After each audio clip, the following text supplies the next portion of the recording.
जय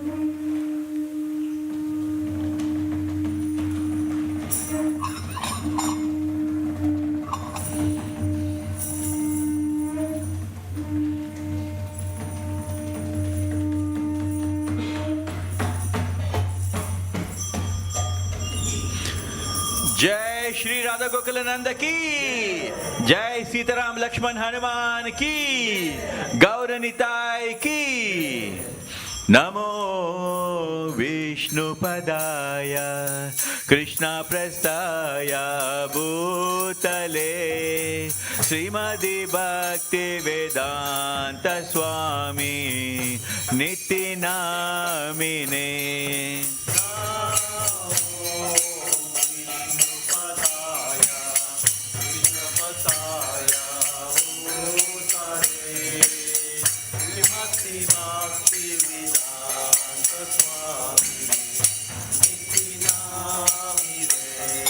नमस्ते सरस्वती देवी गौरवाणी प्रचारिणे निर्विशेष शून्यवादी पाश्चाता देशतारिणे।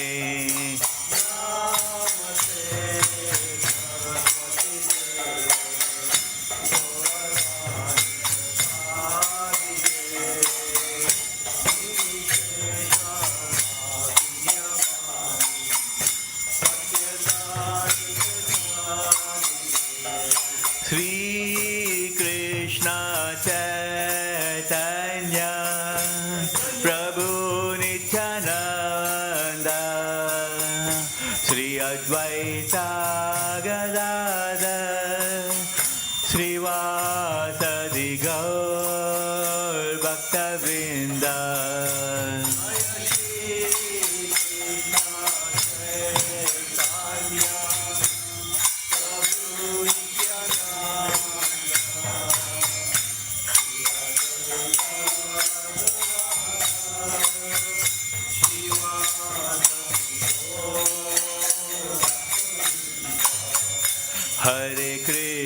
Hare Krishna Krishna Krishna Hare Hare Hare Rama Rama Rama Hare Hare. Everyone.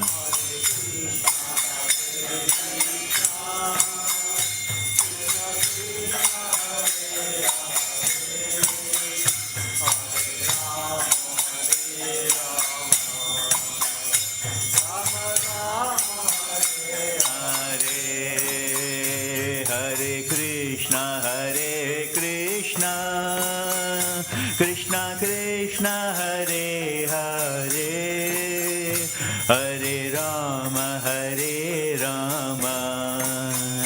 Rama Rama Hare Hare.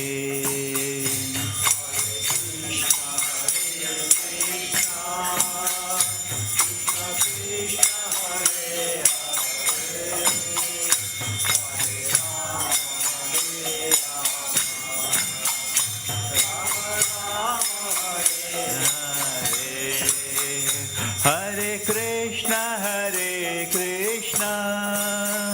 Krishna Krishna Hare Hare Hare Rama Rama Rama Hare Hare.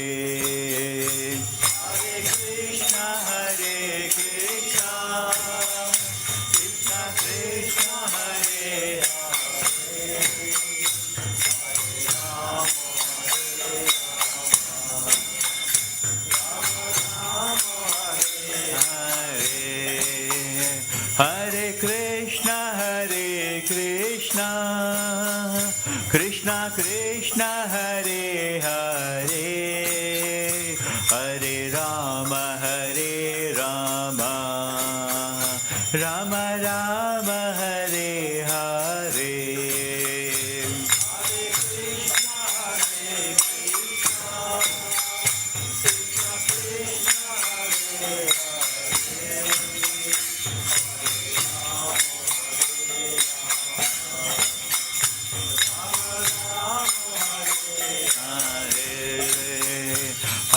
Krishna, Krishna Krishna, Hare Hare, Hare Rama, Rama Rama, Hare Hare.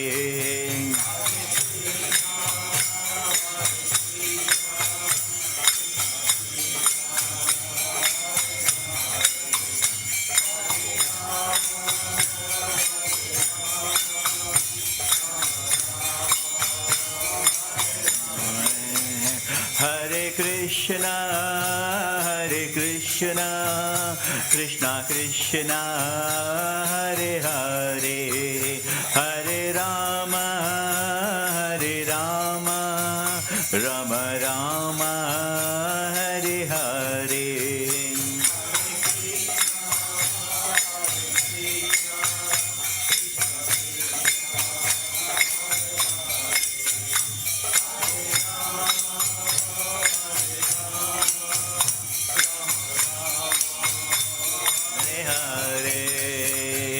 Hare Krishna, Krishna Krishna, Hare Hare, Hare Ram, Rama Rama, Hare Hare.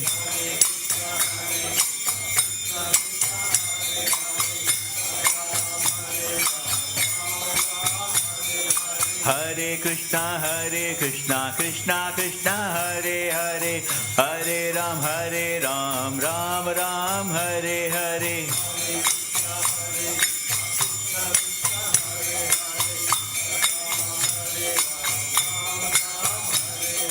Govinda Jaya Jaya, Gopala Jaya Jaya. Govinda Jaya Jaya, Gopala Jaya Jaya. Radha Ramana Hari Govinda Jaya Jaya. Radha Ramana Hari Govinda Jaya Jaya. Raghupati Raghava Raja Ram, Patita Pavana Sitaram.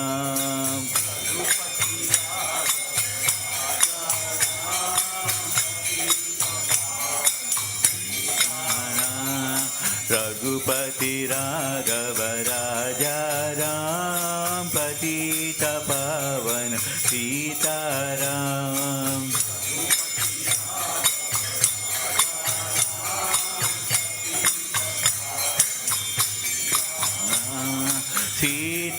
Sitaram, Sitaram, Sitaram, Jaya Sitaram.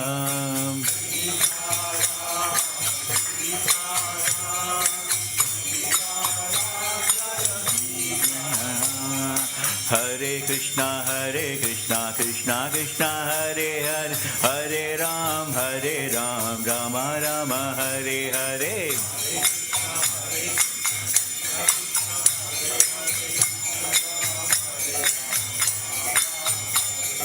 Hare Krishna, Krishna Krishna, Hare Hare, Hare Ram, Rama Rama, Hare Hare.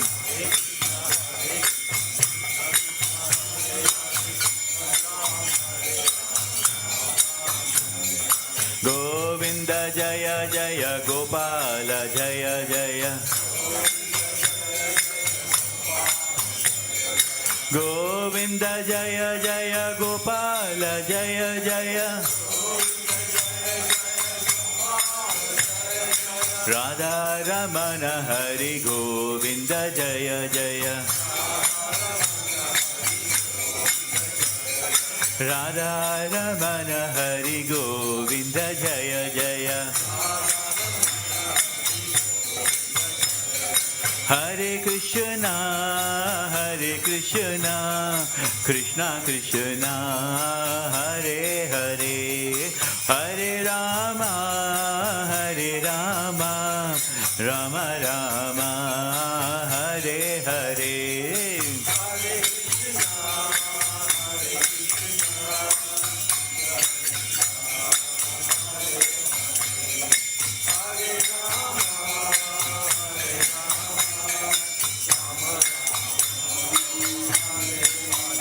Jaya Radha Gokulananda Radha Gokulananda Radha Gokulananda Shri Radhe.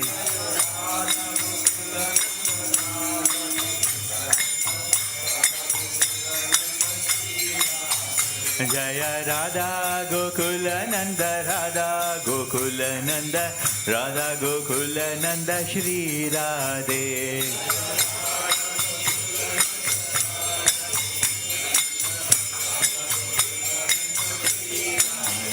Jaya Radha Gokulananda Radha Gokulananda Radha Gokulananda Shri Radhe.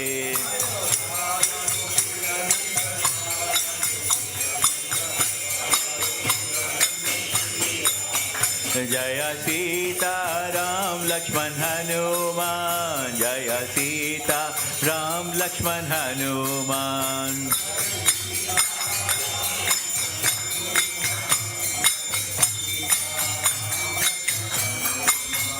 Jaya Sita Ram Lakshman Hanuman Jaya Sita Ram Lakshman Hanuman.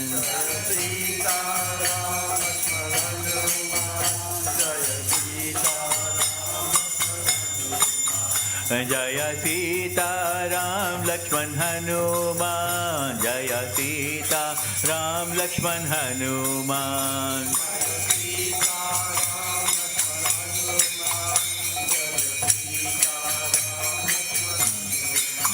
Jaya Gauranitai Gauranitai Gauranitai Jaya Gauranitai.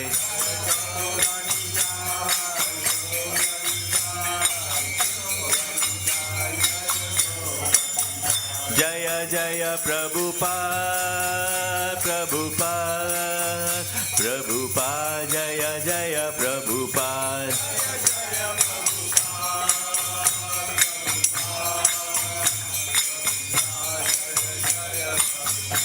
Nitya Gaura Hari Bol Hari Bol Hari Bol Nitya Gaura Hari Bol.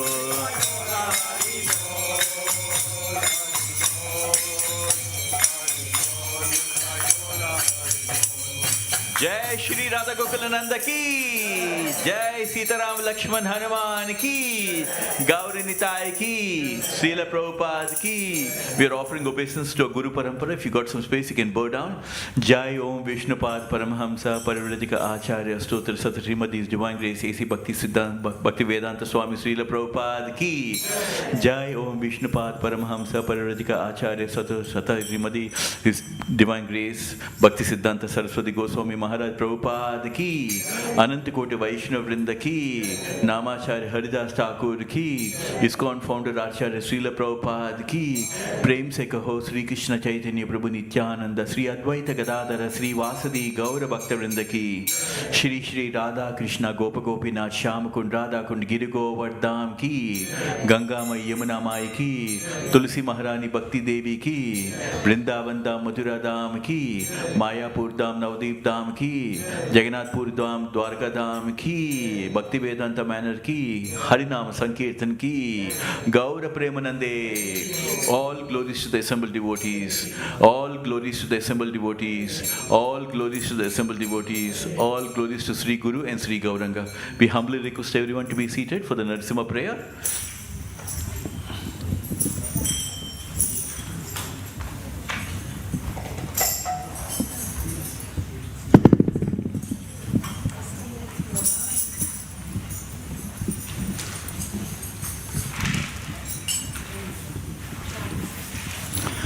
Namaste Narsimhaya.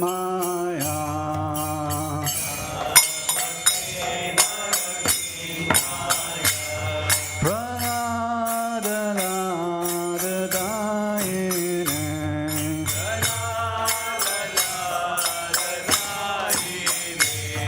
Hiranyakashipu Vakshaya.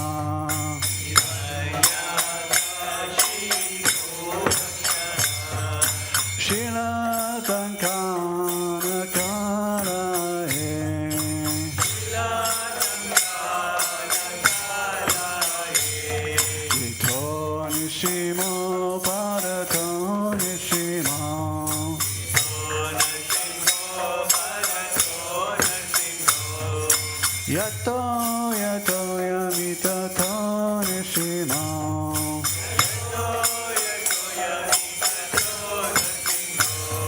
Ahe nishimo hirade nishimo.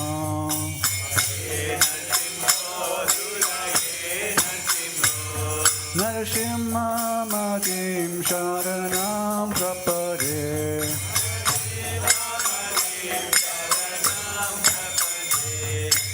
Avakara kamararavenakam abhuta shringam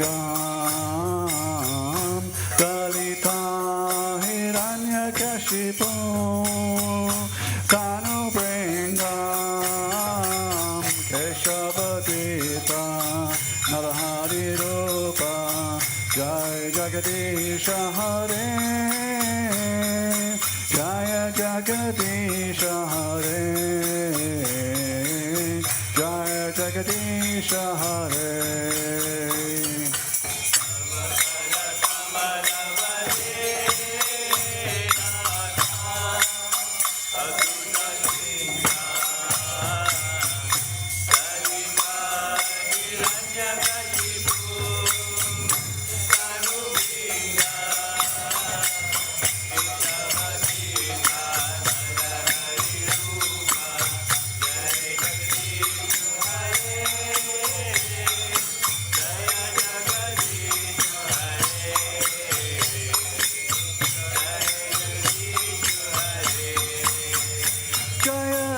Shingadev, Shingadev, Shingadev, Jaya Nara Shingadev.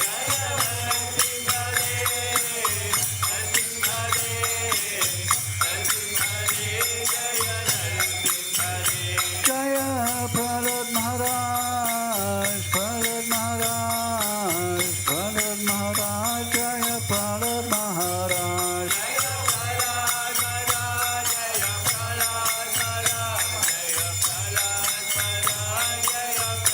Jaya Jaya Prabhupada, Prabhupada, Prabhupada, Jaya Jaya Prabhupada.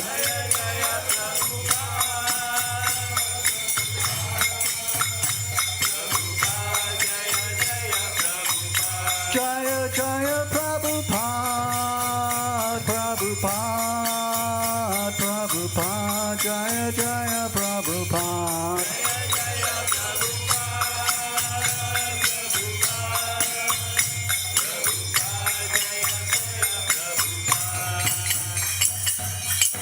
Srila Bhagavan ki jai, Prahlad Maharaj ki jai, Srila Prabhupada ki jai. So thank you for everyone for coming to the Hare Krishna temple. We will be serving Mahaprasadam in the Sri Krishna Haveli very shortly. Hare Krishna. Hare Krishna everyone. Thank you for joining us for the Aarti. A quick announcement which I wanted to share with you, all of you. So this March 1st, as many would be already aware of it, we have a very important festival that's coming up, and that's the Gaura Purnima. And that is the appearance day of Chaitanya Mahaprabhu, whom you can see in the middle. So this Chaitanya Mahaprabhu's appearance day is on the March 1st.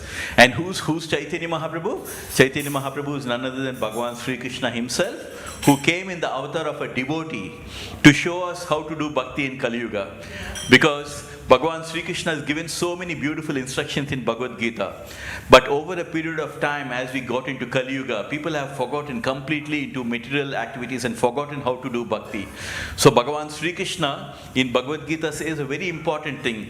Bhakyamam abhi janati yavanyasya smatatvatah. Krishna says, even though I have told you about Karma Yoga, Jnana Yoga and all these yogas, Arjuna, the one and only yoga through which you can understand me as I am is through Bhakti Yoga. Right? So Bhakti Yoga is the most important thing. In fact, in Bhagavad Gita, Bhakti Yoga is in chapter number 12. Just like a beautiful jewel, if you have a beautiful diamond, what you would do? You would put it in a nice box in the covering. You have the diamond in the middle, on the top you have the box, and at the bottom you have the box. Similarly, the Bhakti Yoga so nicely is being kept in the chapter number 12 in the middle of Bhagavad Gita, just like a precious jewel. So here, Bhagavan Sri Krishna is telling us that Bhakti Yoga is very, very important. Only through Bhakti Yoga you can know me, Arjuna. But how to come and do Bhakti Yoga, especially in Kali Yuga, because Kali Yuga is supposed to be the most fallen of all the Yuga. Kaler Dosha, Nidhi Rajan, Astihayak, Mahaguna, Kirtanadi Eva Krishnasya, Mukta Sango Param Brajet. So our scriptures is saying, of all the Yugas, Satya Yuga, Treta Yuga, Dwapar Yuga, and right now we are in Kali Yuga. So our scriptures are saying, of all these 4 Yugas, the most fallen Yuga is Kali Yuga. In this yuga, people are mentally very disturbed. Your mental health is a big topic, isn't it, nowadays? People have so much of anxiety, so much of hypocrisy, so much of our lives are short, our memories are short. But Arjuna, and so the scriptures are saying, even though this is the most fallen of all the yugas, one good thing about Mahaguna, about Kali Yuga is, by just chanting the Hare Krishna Mahamantra, by doing the Kirtan for Krishna, we'll be completely liberated and we will attain Krishna Prema and we will go back to Krishna Loka. This is the highest benediction. Because in the ancient times, Satya Yoga, people used to meditate for thousands of years, do all these things. And when Lord Ram was there, they used to do fire sacrifice. Can we do all those things in Kali Yuga? We cannot do. But by chanting the Hare Krishna Mahamantra, we can get all the benefits. And to show us how to do chanting, Krishna himself comes in the avatar of a devotee called Chaitanya Mahaprabhu. And why Chaitanya Mahaprabhu is called as Gauranga? Because this festival that's coming on the March 1st, it's called as Gaura Purnima. So why Chaitanya Mahaprabhu is called as Gauranga? Because in Dwapar Yuga, Lord Krishna expands himself into Radha and Krishna. It is mentioned in our scriptures, Radha Krishna Eki Atma Duhi Dehadari Anyone Vilase Rasa Ashwadana Kari, which means Radha and Krishna, both Radha and Krishna, they're just one Atma, but appear in 2 different bodies in a loving relationship with each other. That's happening in Dwapar Yuga. In Kali Yuga, both Radha and Krishna come together again as Chaitanya Mahaprabhu. So Chaitanya Mahaprabhu is Bhagavan Sri Krishna himself, but who came in the mood of Radharani. And he was in a molten gold, because Radharani is in a golden complexion, right? He is in a molten golden complexion. So Chaitanya Mahaprabhu, who came, he appeared, he was in a molten golden complexion. That's why we called him as Gauranga. Gauranga means molten golden complexion. And because he was born on a full moon day, we call this as Purnima. So that day, appearance day is called as Gaura Purnima. And that is what is being celebrated.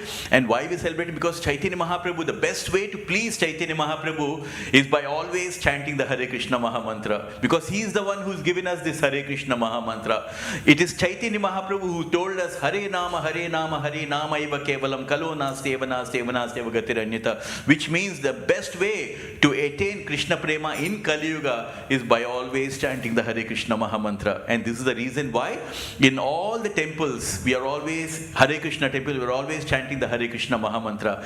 And taking the mission of Chaitanya Mahaprabhu, our Gurudev Srila Prabhupada, you can see sitting on the asan, at the age of 69, went all the way to the US to start this Hare Krishna movement.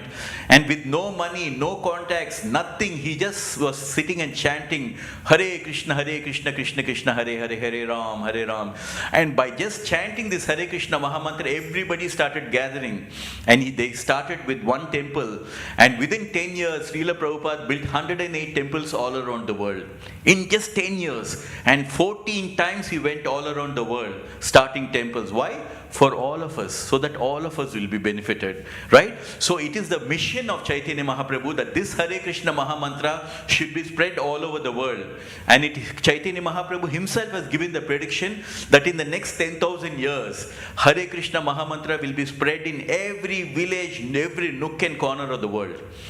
Already it is happening, right? 500 years ago, Chaitanya Mahaprabhu appeared in Mayapur, and within these 500 years now, Chaitanya Srila Prabhupada has taken this Hare Krishna Mahamantra. We have more than 1,000 temples all around the world. Everywhere you go, we are chanting the same Hare Krishna Mahamantra. So this is the greatest benediction that Chaitanya Mahaprabhu has given us. So we should take this Hare Krishna Mahamantra very seriously. And in fact, if we are glorifying the Chaitanya Mahaprabhu first before chanting the Hare Krishna Mahamantra, then our mantra meditation will be perfect. So can I ask everyone, Chaitanya Mahaprabhu, you can see next to Chaitanya Mahaprabhu, Krishna, who is next on the left hand side, is blue color dhoti, that is Nityananda, and Nityananda is none other than Balaram. So Krishna and Balaram in Dwapara Yuga again come in the form of devotees called Chaitanya Mahaprabhu and Nityananda. Extremely left on the here, white color dhoti, that is Advaita Acharya, who is a combination of Sadashiva and Mahavishnu. And extremely on the right side, second from the right, that is Gadadhar Pandit. And Gadadhar Pandit is none other than Radharani. So Radharani in Dwapara Yuga again comes in the form of devotee called Gadadhar Pandit. Last over here you can see holding his hands, and that is Srivas Pandit, who is none other than Narada Muni. So Narada Muni again comes in the form of a devotee called Srivas Pandit. We call them as Panchatattva. And if you take the blessings of Panchatattva, then our Hare Krishna Mahamantra chanting will be 100% successful. So can I ask everyone if you can put your hands up, and then let's glorify Chaitanya Mahaprabhu because in the mood of devotion, because Gaura Purnima is coming on the March 1st. So let's do this. Put your hands up in the mood of devotion and just chant after me. Jai Shri Krishna Chaitanya, Prabhu Nityananda, Sri Advaita Gadadhara, Sri Vasadi Gaura Bhaktavrinda. And now chant Hare Krishna, Hare Krishna, Krishna Krishna, Hare Hare, Hare Rama, Hare Rama, Rama Rama, Hare Hare. So this is how Chaitanya Mahaprabhu told us, if you put your hands up, you are saying Krishna Tavasmi, which means Krishna, I am yours, I am surrendered to you. And we are showing, because in Krishna Bhagavan told in Bhagavad Gita, Sarva Dharman Parichajya Mam Ekam Saranam Braja Aham Tvam Sarva Papebhya Mokshisyami Masuchaha. Krishna's final word in Bhagavad Gita is, abandon all varieties of religion, just surrender unto me, and I will protect you from all sinful reaction. But how to surrender to Krishna? Putting your hands up in this mode of surrender and chanting the Hare Krishna Mahamantra. And this is what Chaitanya Mahaprabhu came to give us. And in this material world, everybody is going and asking Krishna, what can you give me? What can you give me? We all want something from God. But Srila Prabhupada showed us that here, the real bhakti yoga, the real true bhakti is not asking something from Krishna, but telling Krishna, what can I give you? Right? So when we are praying to Krishna, when this Hare Krishna Mahamantra is a prayer, we are praying to Krishna, telling, please engage us in your devotional service. So when we ask Krishna, please engage us in devotional service, Krishna is giving us the best service. So can I ask everyone to join? We'll do one sloka from Bhagavad Gita, where we are asking Krishna how we can serve, and Krishna is telling us, this is how you can serve me. So just repeat after me this Bhagavad Gita sloka. Krishna is telling us how we can serve him. Patram pushpam palam toyam yome bhakta prayachati tad aham bhaktya upahritam asnami prayatatmana. So Krishna is telling, you want to serve me, right, without of love? So this is where you can serve me. How we can serve me? Patram pushpam palam toyam yome bhakta prayachati tadaham bhaktya upahritam asnami prayatatmana. Sri Krishna Bhagavan is saying, if you want to serve me, then there are 4 things you can offer me, Arjuna. Just a flower, a fruit, a tulsi leaf or water. If you offer me with bhakti.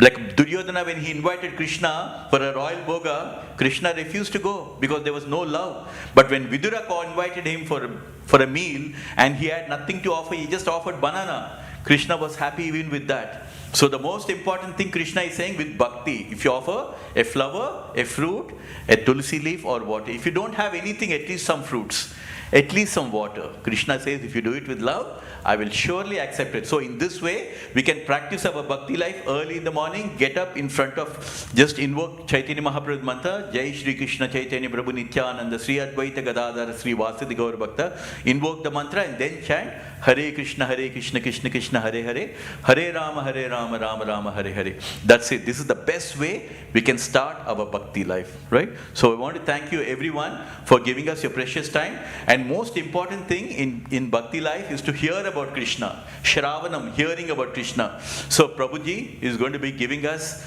a kirtan in the beginning and followed by a beautiful Krishna Katha. Krishna himself tells in Bhagavad Gita, Janma karma cha me divyam evam yo veti taktataha chakta deham punarjanma naiti mameti so Arjuna. So Krishna tells those who are listening to my Krishna Katha, those who are listening to my Bhagavad Gita, then those people get so much of spiritual bank balance that towards the end of of the life, you won't come back here again. You will go back to the most highest supreme planet called Krishna Loka or Goloka Vrindavan. So we want to please give your attention for Prabhuji's Kirtan as well as followed by Krishna Katha. Thank you very much. Hare Krishna.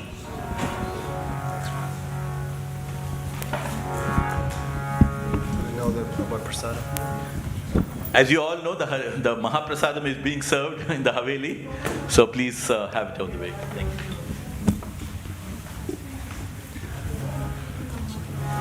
Yeah. So just for 5 minutes or so, we're going to sing some prayers, and then we will get into our reading.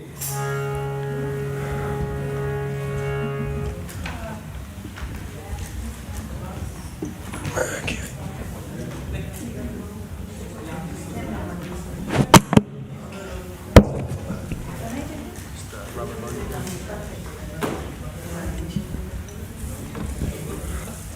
Sure, everybody online loved that noise. That's good. Yeah, wake up.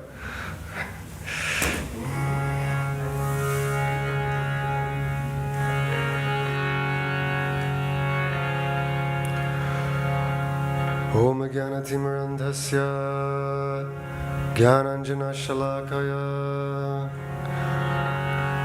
Chakshurun Militam Yena Tasmai Shri Gurave Namaha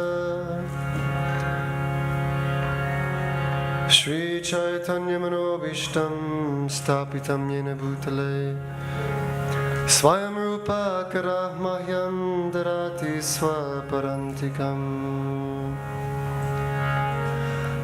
Vandeham Shri Guru Shri Yuta Parakamalam Shri Gurun Vaishnavamscha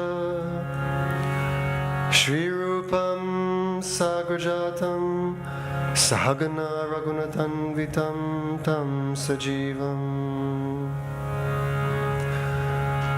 Sadvaitam Savadhutam Parijana Sahitam Krishna Chaitanya Devam Shri Radha Krishna Paran Sahagana Lalita Shri Vishakhan Vitamscha Nama Om Vishnu Padaya Krishna Prishtaya Bhutale Srimate Bhaktivedanta Swaminiti Namine Namaste Saraswati Devi Gauravani Pracharine Nirvishesha Shunyavadi Paschatya Shatarine Vancha Kalpatrupyascha Kripa Sindhuvi Evacha Patitanam Pavanebhyo Vaishnavebhyo Namo Namaha Namo Mahavaranyaya Krishna Prema Pradayate Krishnaya Krishna Chaitanya Namne Gauratushe Namah Hey Krishna Karuna Sindhu Dinabandho Jagatpate Gopesha Gopika Kanta Radha Kanta Namostute Tapta Kanchana Gaurangi Radhe Vrindavaneshwari Vrishabhanu Sute Devi Pranamami Hari Priye Jaya Shri Krishna Chaitanya Prabhu Nityananda Shri Advaita Gadadhara Shri Vasari Gaura Bhaktivinoda Jai Shri Krishna Chaitanya Prabhu Nityananda Shri Advaita Gadadhara Shri Vasari Gaura Bhaktivinoda Hare Krishna Krishna Krishna Hare Hare Hare Rama Rama Rama Hare Hare Hare Krishna, Krishna Krishna, Hare Hare, Hare Rama, Rama Rama, Hare Hare.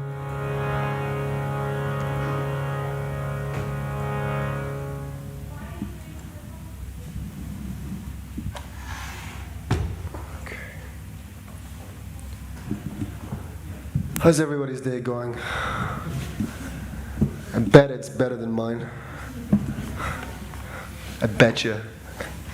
We'll talk about it later, if anyone's interested.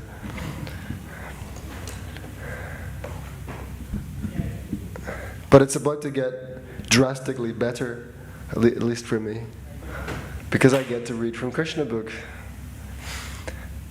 So yesterday, no, it wasn't yesterday, it was Tuesday, we finished chapter 24. Anybody knows the title of chapter 24? You should know this. I'm joking. Chapter 24 is called Worshipping Govardhan Hill. Yes, so Krishna, when he discovered that his father and the cowherd community were preparing to worship Lord Indra, who is the controller of the rain, then Krishna convinced everybody to forget about Indra. Yeah, we don't need to worship Indra. Rather, let's just take everything that you've prepared for the sacrifice and give it to the local brahmanas, the local teachers, priests. And also offer it to Govardhan Hill, since Govardhan Hill is supplying us really with everything that we need for our subsistence. Who cares for this Indra?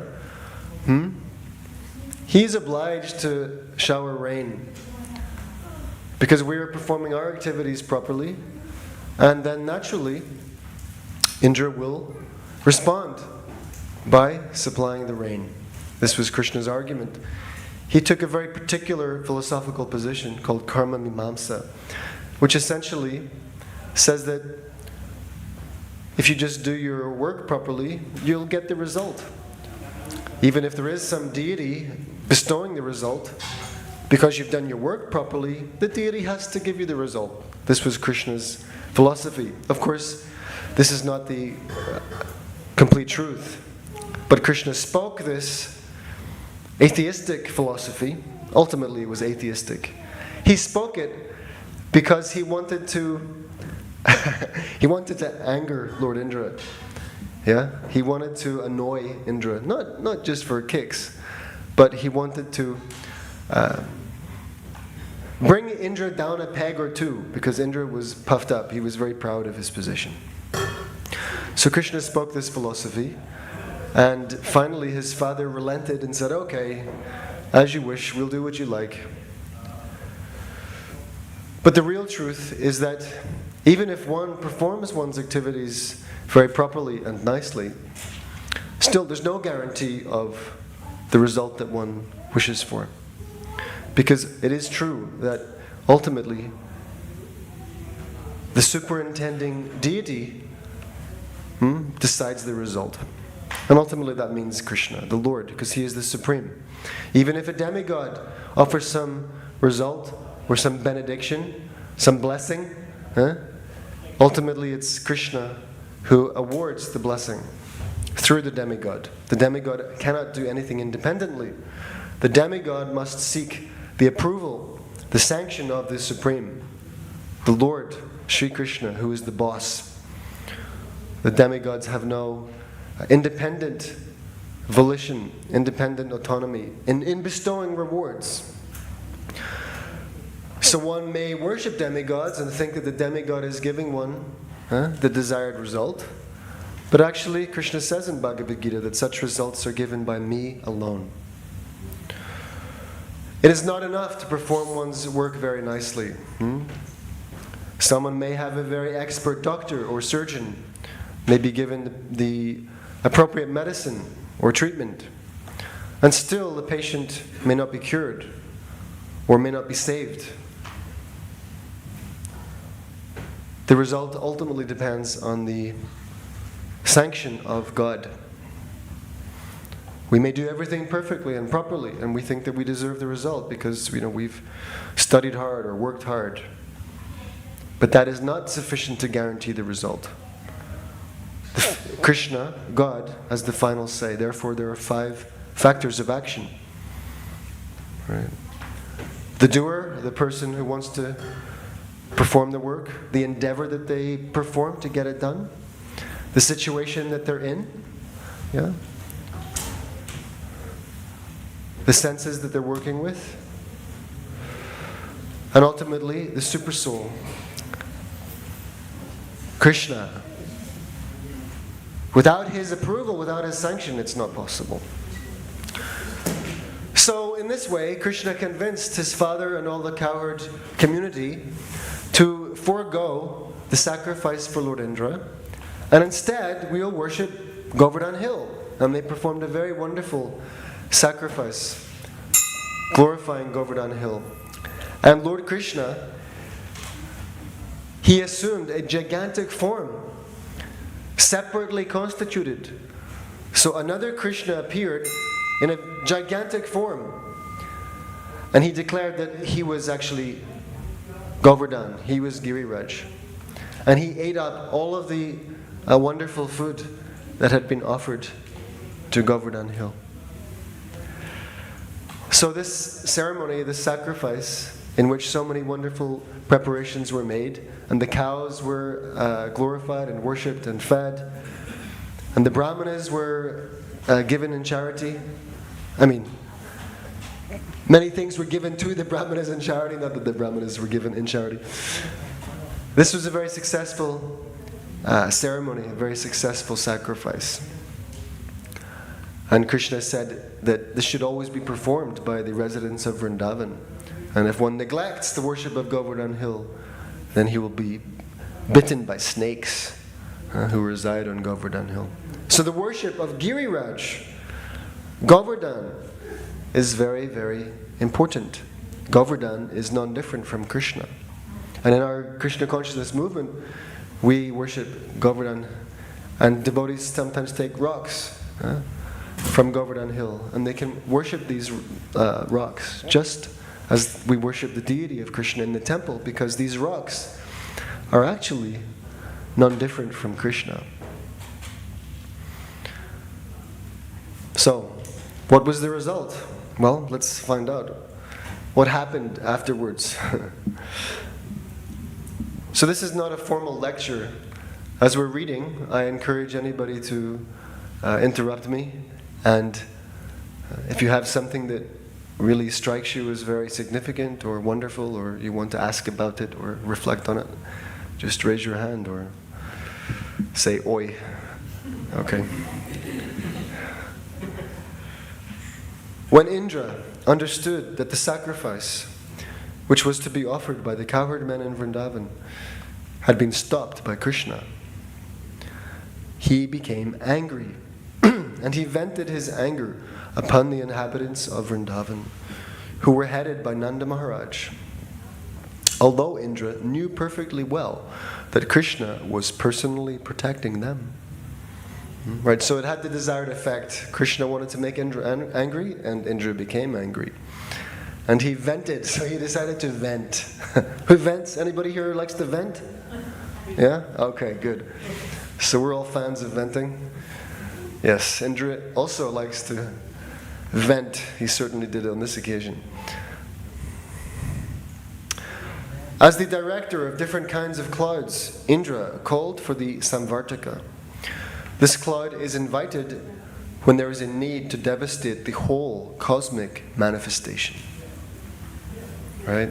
So never mind this tract of land on earth, but when the entire cosmic manifestation is to be devastated, this universe, then Samvartaka is called for. The Samvartaka was ordered by Indra to go over Vrindavan and inundate the whole area with an extensive flood. Demonically, Indra thought himself to be the all-powerful Supreme Personality. Indra's a demigod, he's not a demon. There are two kinds of mentality in this world, divine and demoniac, or demigods and anti-gods, or demons. So Indra is certainly a demigod. He could not attain that position without having some devotion for Lord Vishnu or Lord Krishna. But in this instance, he was acting demonically. Yeah. We also find that we sometimes behave demonically, and sometimes we behave well, because these natures, they're always vying for supremacy, or for, yes. You have the angel and the devil, right, on each shoulder. So we have to bring out our divine nature, our demigod nature. We have to cultivate that nature. And we have to be careful of the demonic nature, yes, which is manifested through lust, anger, and greed, and envy. So Indra was behaving demonically. He thought himself to be the all-powerful supreme. When demons become very powerful, they defy the supreme controller, the personality of Godhead. Indra, though not a demon, was puffed up by his material position, and he wanted to challenge the supreme controller. He thought himself, at least for the time being, as powerful as Krishna. Okay, so he's totally bewildered here. A completely helpless, dependent living entity, given the position of the King of Heaven, a position which at any point can be taken from him. But because of imagining himself as the owner or the controller of this position, he thinks that he is competition for the Supreme Lord. He thought that he was as powerful as Krishna. Indra said, "Just see the impudence of the inhabitants of Vrindavan. They are simply inhabitants of the forest." Oh, sorry. I did say impudence. They are simply inhabitants of the forest. But being infatuated with their friend Krishna, who is nothing but an ordinary human being, they have dared to defy the demigods. Krishna has declared in the Bhagavad Gita that the worshippers of the demigods are not very intelligent. He has also declared that one has to give up all kinds of demigod worship and simply concentrate on Krishna consciousness. And this is a very nice instruction. Right, so many visitors come here to Bhaktivedanta Manor, yes, but are we aware that Krishna is the one absolute supreme personality of Godhead, and all other so-called gods are his servants, and that Krishna himself recommends that worshippers of these other gods are not very intelligent. Krishna declares that one has to give up all kinds of demigod worship and simply concentrate on Krishna consciousness. Yes, this is an instruction. Give up all kinds of demigod worship and simply concentrate on Krishna consciousness, chanting Krishna's holy names, yes, and accepting that Shri Radha and Krishna are supreme. They may have various expansions, like Lord Ramachandra. He's not a demigod. Lord Ramachandra is not a demigod. He's Vishnu Tattva. He is a plenary expansion of Krishna. So that's not what we're talking about. But others, so many others that we may think of as manifestations of the Supreme, are actually demigods. And they are servants of the Supreme Lord. They're not in the category of Vishnu Tattva. They are in the category of Jiva Tattva, which means that they're actually infinitesimal, fragmental parts of Krishna, just like you or I.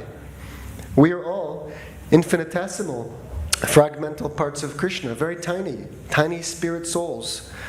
And the demigods, guess what? They're also tiny spirit souls.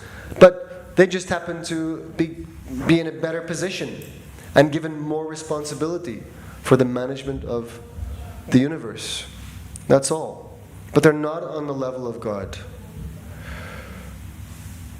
Not even Lord Brahma, the chief of this universe. He is also generally Jiva Tattva. His post is occupied by a Jiva. The only demigod, you can say, who comes close to Lord Vishnu or Krishna is Lord Shiva. He is in his own category. He is not Jiva Tattva, but neither is he Vishnu Tattva. He is in his own category. And he is a great devotee of the Supreme Lord. The example is given that when acid touches milk, it becomes what? What does milk become if it's touched by acid? Dahi, right? Yogurt. Okay? In the same way, when the Supreme Lord comes in intimate contact with this material energy, then that is Lord Shiva. Yes? Yogurt is nothing but milk. It's not anything else. It's milk. But can you use it instead of milk? No. They have different properties. It's milk, but it's not milk. Lord Shiva is not Lord Vishnu. He is Lord Vishnu in contact with this material energy. But he's not Lord Vishnu. Whereas Lord Vishnu is completely transcendental. He is never touched by the material qualities. Even though he may appear in this world, like Lord Ramachandra, Lord Krishna, Lord Nrsimhadev, Varahadev, Matsya, Kurma. They're all expansions of Lord Vishnu. Vamanadev. They're all Vishnu Tattva. They may appear in this world, but they are never affected, never touched by the material qualities. Whereas Lord Shiva, he is in more intimate touch with the material energy. And he does not possess all of the qualities of Lord Vishnu. But he is the greatest of demigods. And he is worshipable as the greatest devotee of the Supreme Lord. Therefore we offer all respect and honor to Lord Shiva as the greatest of Vaishnavas.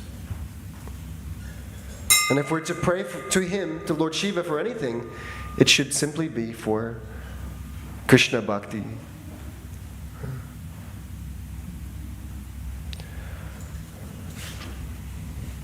So, give up all kinds of demigod worship and simply concentrate on Krishna consciousness. This is Krishna's instruction.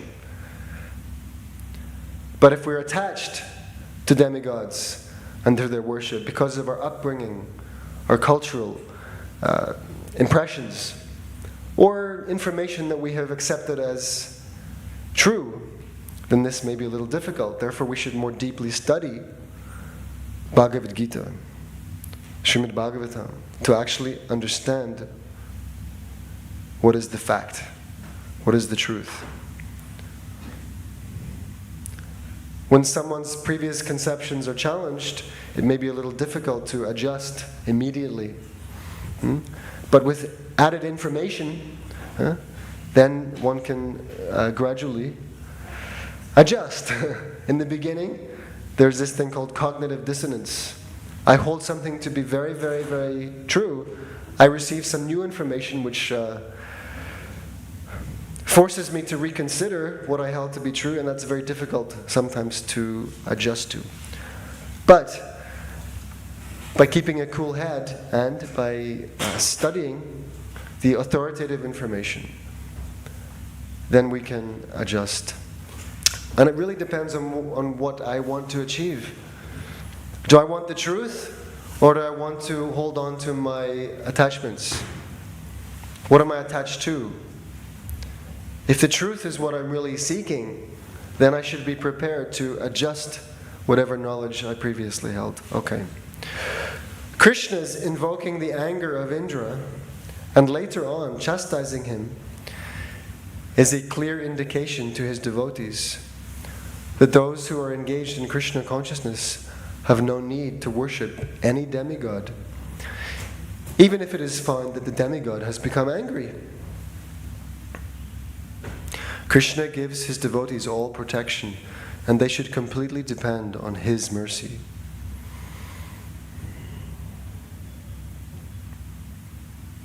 So even if the demigod becomes angry, one should not be swayed, because Krishna gives all protection to his devotees, and they should completely depend on his mercy.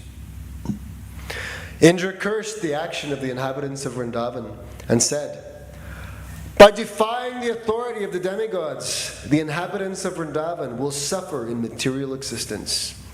Having neglected the sacrifice to the demigods, they cannot cross over the impediments of the ocean of material existence." Indra further declared, "These cowherd men in Vrindavan have neglected my authority on the advice of this talkative boy who is known as Krishna. He is nothing but a child, and by believing this child, they have enraged me." Thus he ordered the Samvartika cloud to go and destroy the prosperity of Vrindavan.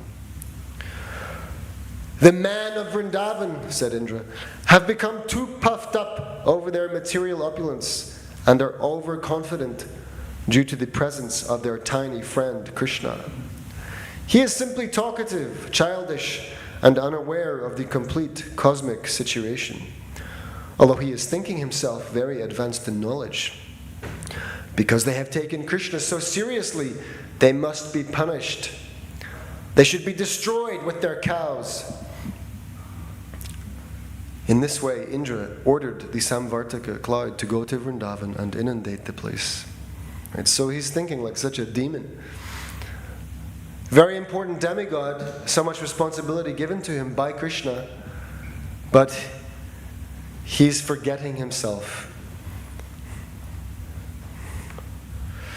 It is indicated here that in the villages or outside the towns, the inhabitants must depend on the cows for their prosperity.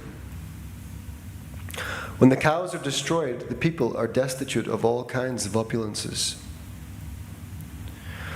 When King Indra ordered the Samvartika and companion clouds to go to Vrindavan, the clouds were afraid of doing this mischief. But King Indra assured them, "You go ahead, and I will also go, riding on my elephant, accompanied by great storms. And I shall apply all my strength to punishing the inhabitants of Vrindavana." Ordered by King Indra, all the dangerous clouds appeared above Vrindavan and began to pour water incessantly with all their strength and power. There was constant lightning and thunder, blowing of severe wind and incessant falling of rain. The rain seemed to fall like piercing sharp arrows. By pouring water as thick as pillars without cessation, the clouds gradually filled all the lands in Vrindavan with water, and there was no visible distinction between higher and lower land. The situation was very dangerous, especially for the animals. The rainfall was accompanied by great winds, and every living creature in Vrindavan began to tremble from the severe cold. Unable to find any other source of deliverance, they all approached Govinda to take shelter at his lotus feet. The cows, especially, being much aggrieved from the heavy rain, bowed down their heads, and taking their calves underneath their bodies, they approached the Supreme Personality of Godhead to take shelter of his lotus feet. At that time, all the inhabitants of Vrindavan began to pray to Lord Krishna.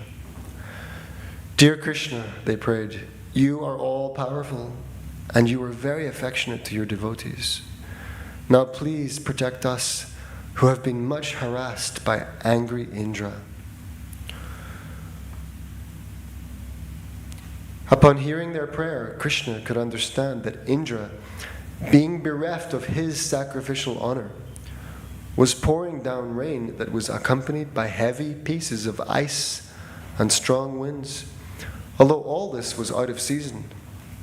Krishna understood that this was a deliberate exhibition of anger by Indra. He therefore concluded, "This demigod, who thinks himself supreme, has shown his great power. But I shall answer him according to my position, and I shall teach him that he is not autonomous in managing universal affairs. I am the Supreme Lord over all, and I shall thus take away his false prestige, which has risen from his power. The demigods are my devotees, and therefore it is not possible for them to forget my supremacy. But somehow or other, he has become puffed up with material power, and thus is now maddened. This is very interesting, that Krishna says that the demigods are his devotees. It's not possible for them to forget his supremacy. But somehow or other, Indra did. He became mad.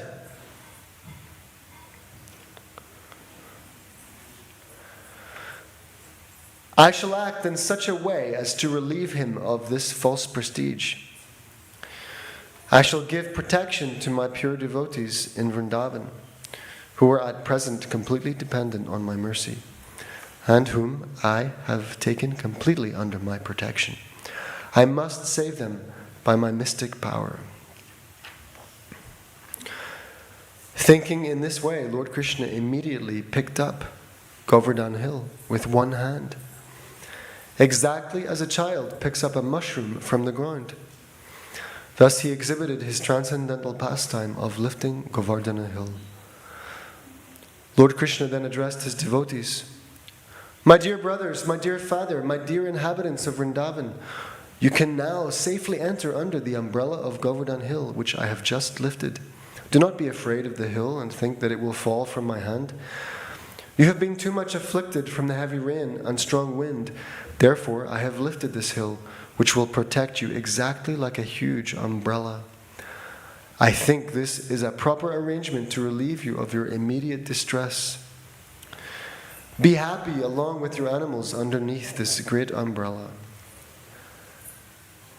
Being assured by Lord Krishna, all the inhabitants of Vrindavan entered beneath the great hill, along with their property and animals, and they all appeared to be safe.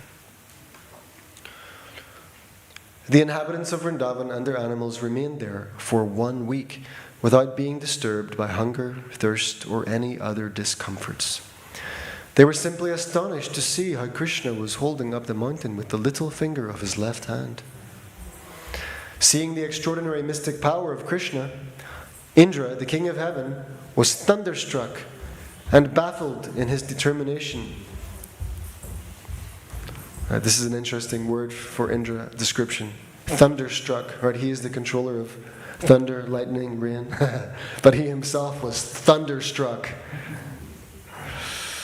Krishna thunderstruck him. Yes, he was thunderstricken and baffled in his determination.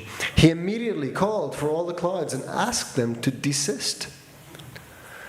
When the sky became completely cleared of all clouds and there was sunrise again, the wind stopped, the strong wind stopped.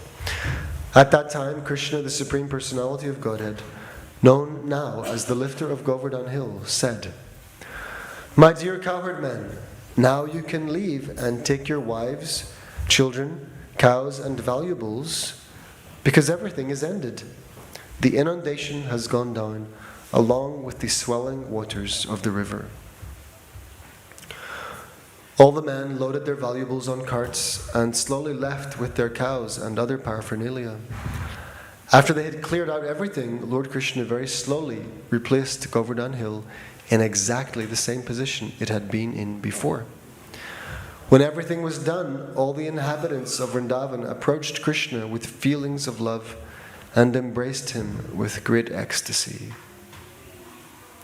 The gopis, being naturally very affectionate to Krishna, began to offer him yogurt mixed with their tears, and they poured incessant blessings upon him. Mother Yashoda, Mother Rohini, Nanda and Balaram, who is the strongest of the strong, embraced Krishna one after another, and from spontaneous feelings of affection, blessed him over and over again.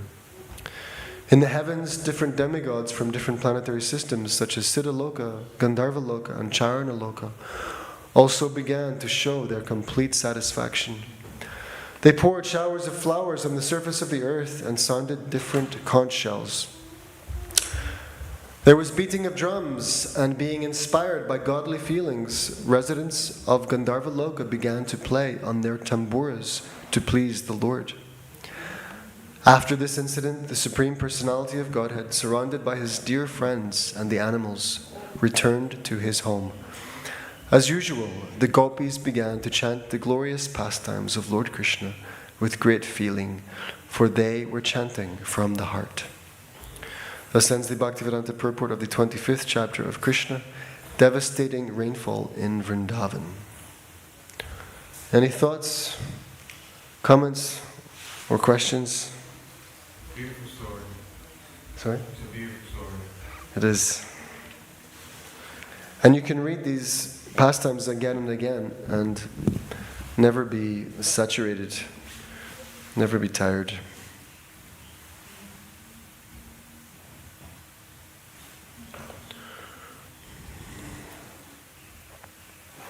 So Indra, he, realized his folly and ultimately came in front of the Lord and worshipped him. He felt very sorry. He realized his insignificant position. He again came to his senses. He was relieved of his madness, of pride.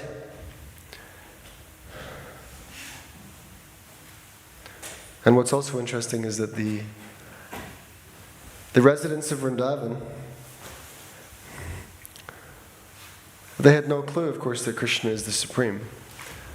And they were also trying to help him keep the hill up, right? The cowherd men were lifting their sticks, thinking that this is a very great feat being performed by Krishna, and he must be getting tired. Little did they know that for the Lord to pick up this huge mountain, Giriraj, with his little finger of the left hand, was not a burden in any way, shape, or form. He didn't even have to use his left hand. If Krishna wanted to just, simply by his desiring it, Giriraj could have floated above the Lord and his kin. But just to prove to Indra that I'm working this out with my little pinky, he's lifting the hill like that with his left hand for 1 week. No problem.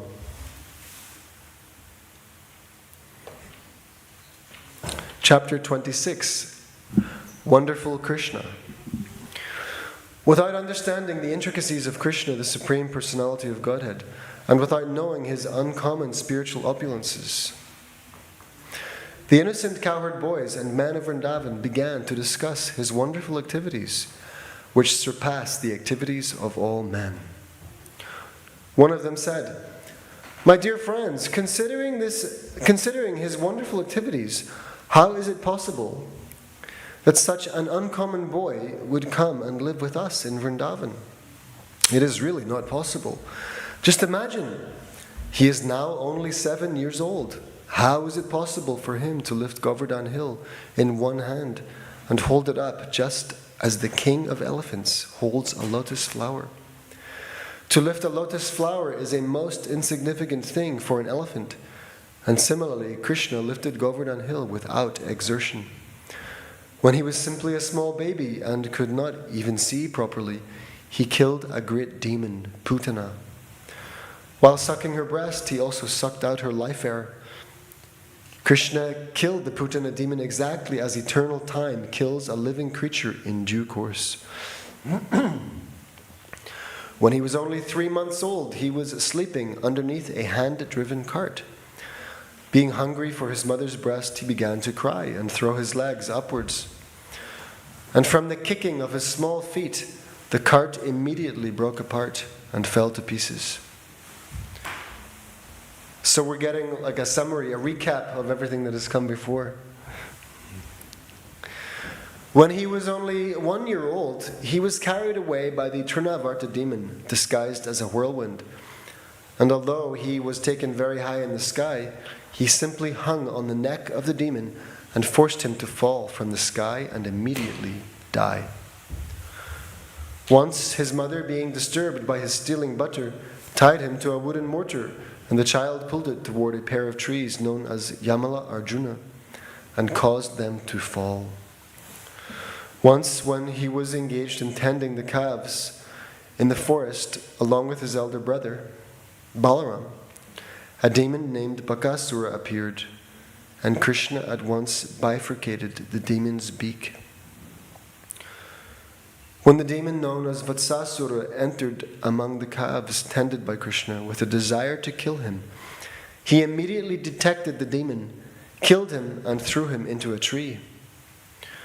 When Krishna, along with his brother Balaram, entered the Talavan forest, the demon known as Dhenukasura, in the shape of an ass, attacked them and was immediately killed by Balaram, who caught his hind legs and threw him into a palm tree. Although the Dhenukasura demon was assisted by his cohorts, also in the shape of asses, all were killed, and the Talavan forest was then open for the use of the animals and inhabitants of Vrindavan. When Pralambasura entered amongst Krishna's cowherd boyfriends, Krishna caused him to be killed by Balaram.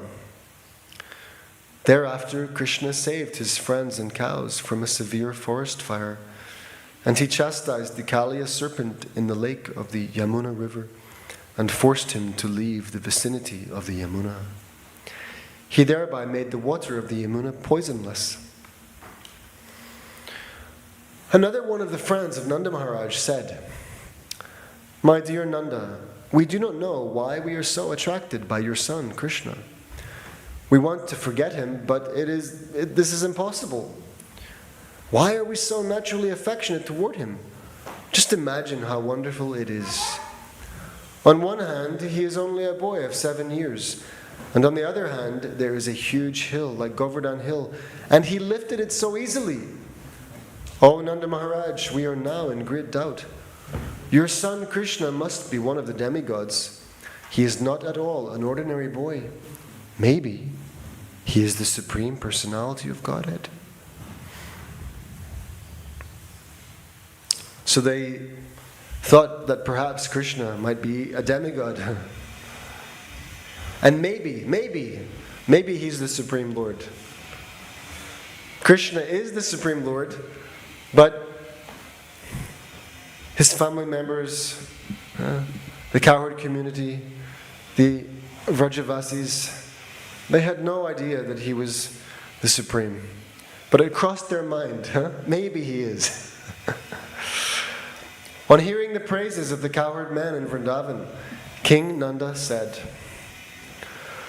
"My dear friends, in reply to you, I can simply present the statement of Garga Muni so that your doubts may be cleared. When he came to perform the name-giving ceremony, he said that this boy descends in different periods of time, in different colors, and that this time he has appeared in Vrindavan in a blackish color, known as Krishna. Previously he had a white color, then a red color, then a yellow color. He also said that this boy was once the son of Vasudeva. And everyone who knows of his previous birth calls him Vasudeva. Actually, he said that my son has many varieties of names according to his different qualities and activities. Gargacharya assured me that this boy would be all auspicious for my family, and that he would be able to give transcendental blissful pleasure to all the cowherd men and cows in Vrindavan. Even though we would be put into various kinds of difficulties, by the grace of this boy, we would be very easily freed from them."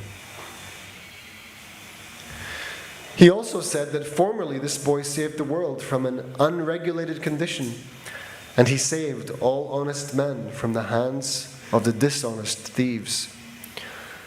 He also said that any fortunate man who becomes attached to this boy, Krishna, is never vanquished or defeated by his enemy. On the whole, he is exactly like Lord Vishnu, who always takes the side of the demigods, who are consequently never defeated by the demons. So if you want to be undefeated by any enemy, then you must have affection for Sri Krishna.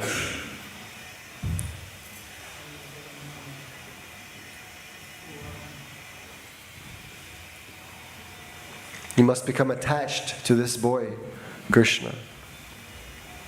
Then you'll never be vanquished or defeated by an enemy.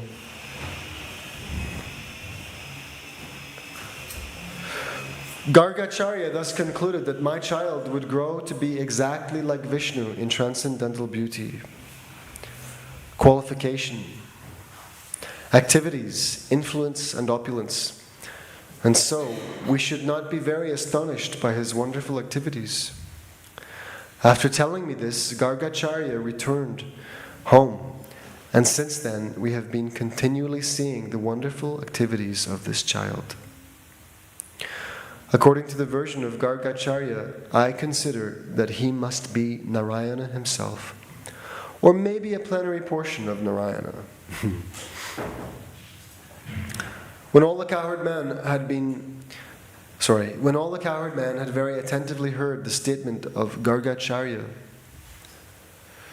through Nanda Maharaj, they better appreciated the wonderful activities of Krishna and became very jubilant and satisfied. They began to praise Nanda Maharaj because by consulting him, their doubts about Krishna were cleared. They said, "Let Krishna, who is so kind, beautiful, and merciful, protect us." When angry Indra sent torrents of rain, accompanied by showers of ice blocks and high wind, Krishna immediately took compassion upon us and saved us and our families, cows, and valuable possessions by picking up Govardhan Hill, just as a child picks up a mushroom. He saved us so wonderfully. May he continue to glance mercifully over us and our cows. May we live peacefully under the protection of wonderful Krishna. Thus ends the Bhaktivedanta purport of the 26th chapter of Krishna, Wonderful Krishna. Chapter 27. Any comments, questions, reflections? Anything? No? We'll keep reading. Chapter 27, Prayers by Indra, the King of Heaven. When Krishna saved the inhabitants of Vrindavan from the wrath of Indra by lifting Govardhan Hill, a Surabhi cow from Goloka Vrindavan, as well as King Indra from the heavenly planets, appeared before him. Indra, the King of Heaven, was conscious of his offense before Krishna. Therefore, he stealthily appeared before him in a secluded place. He immediately fell down at the lotus feet of Krishna, although his own crown was dazzling like sunshine. So he learned his lesson, huh? Although he had a crown which was dazzling like sunshine, he bowed his head at Krishna's lotus feet. Indra knew about the exalted position of Krishna because Krishna is the master of Indra. But he could not believe that Krishna could come down and live in Vrindavan among the cowherd men. Right? So that was incredulous to him. That although he knows Krishna as his master, he was not able to recognize the Lord when he appeared in the village of Vrindavan. When Krishna defied the authority of Indra, Indra became angry because he thought that he was all in all within the universe and that no one was as powerful as he. But after this incident, his false, puffed-up prestige was destroyed. Being conscious of his subordinate position, he appeared before Krishna with folded hands and began to offer the following prayers. "My dear Lord," Indra said, "being puffed up by my false prestige, I thought that you had offended me by not allowing the cowherd men to perform the Indra Yajna. And I thought that you wanted to enjoy the offerings that were arranged for the sacrifice. I thought that in the name of a Govardhan sacrifice you were taking my share of profit, and therefore I mistook your position. Now, by your grace, I can understand that you are the Supreme Lord, the personality of Godhead, and that you are transcendental to all material qualities. Your transcendental position is Vishuddha Sattva, which is above the platform of the material mode of goodness. And your transcendental abode is beyond the disturbance of the material qualities. Your name, fame, form, qualities, paraphernalia, and pastimes are all beyond this material nature, and they are never disturbed by the three material modes. Your abode is accessible only for one who undergoes severe austerities and penances and becomes completely freed from the onslaught of material qualities like passion and ignorance. If someone thinks that when you enter within this material world you accept the modes of material nature, he is mistaken. The waves of the material qualities are never able to touch you, and you certainly do not accept them when you are present within this world. Your lordship is never conditioned by the laws of material nature. Right, so here Indradeva is confirming himself that Krishna is always transcendental. He's untouched by material qualities. And this is true for all of the Vishnu expansions of the Lord. My dear Lord, you are the original father of the cosmic manifestation. You are the supreme spiritual master of this cosmic world, and you are the original proprietor of everything.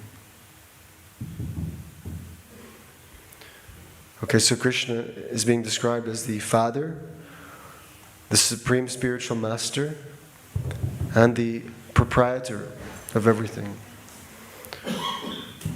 He is the original father, original spiritual master, original proprietor, owner.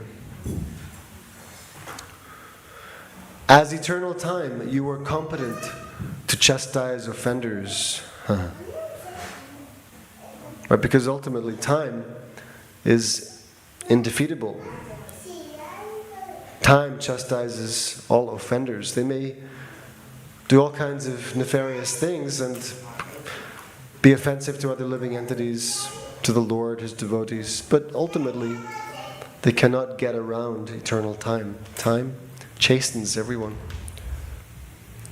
Within this material world, there are many fools like me who consider themselves to be the Supreme Lord, or the all-in-all within the universe.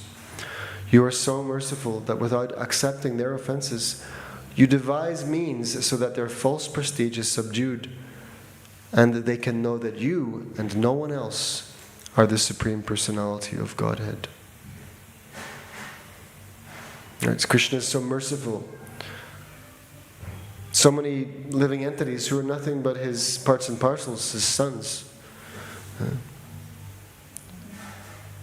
They may offend Him, but rather than being offended, Krishna is thinking, how can I relieve these ignorant living entities from their false prestige? How can I make them understand what is really going on and what is actually the truth? My dear Lord, you are the Supreme Father, the Supreme Spiritual Master, and the Supreme King. Therefore, you have the right to chastise all living entities whenever there is any discrepancy in their behavior. The Father, the Spiritual Master, and the Supreme Executive Officer of the state are always well-wishers of their sons, their students, and their citizens, respectively. So this is the real qualification of a chief executive, or president, or prime minister, or king. They're always well-wishers of their citizens. They're not in power for some kind of personal political gain, or for the sake of gathering greater facility or resources for their own exploitation. In the Kali Yuga, this may be the situation in certain places, but they are not real executive state leaders. They are imposters, actually. Real executive state officers are well-wishers of their citizens, and they know how to benefit all citizens because they are true representatives of God. So without being a representative of God, no one can actually be a leader of citizens and a ruler of the state.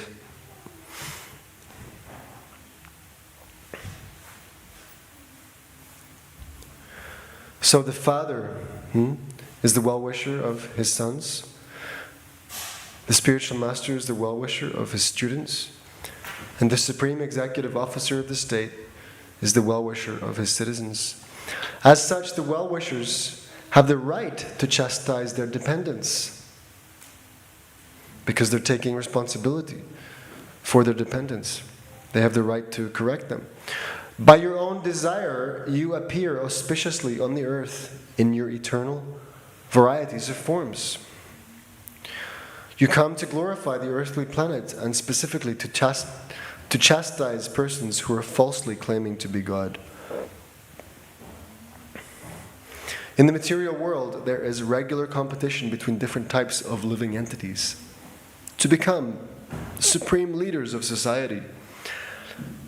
And after being frustrated in achieving the supreme positions of leadership, foolish persons claim to be God, the supreme personality.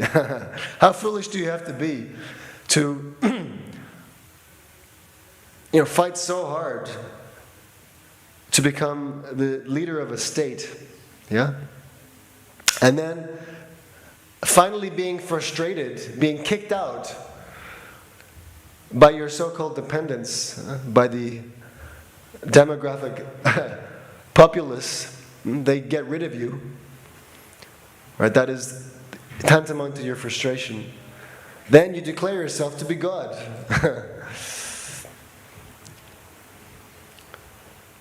You couldn't make it as a leader of men. You couldn't make them happy, really. Then you're kicked out of your position, and now in your ignorance you want to declare that you are actually God. You may say, yes, I am one with God. But this is simply illusion. One cannot be one with God in the absolute sense.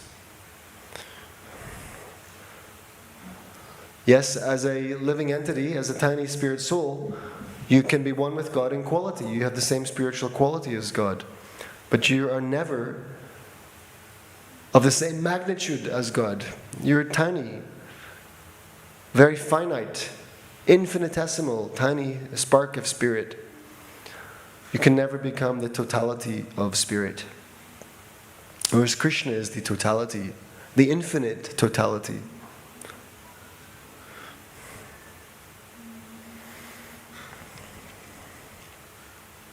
So there's regular competition, right? We know that very well in this world, Simply vying for supremacy, competition between different types of living entities to become supreme leaders of society. And after being frustrated in achieving the supreme positions of leadership, foolish persons claim to be God, the supreme personality. There are many such foolish personalities in this world, like me, Indra says. But in due course of time, when they come to their senses, they surrender unto you, and again engage themselves properly by rendering service unto you. And that is the purpose of your chastising persons envious of you. So if Krishna chastises anybody, right? And who needs that chastisement? Oh, those who are envious of him.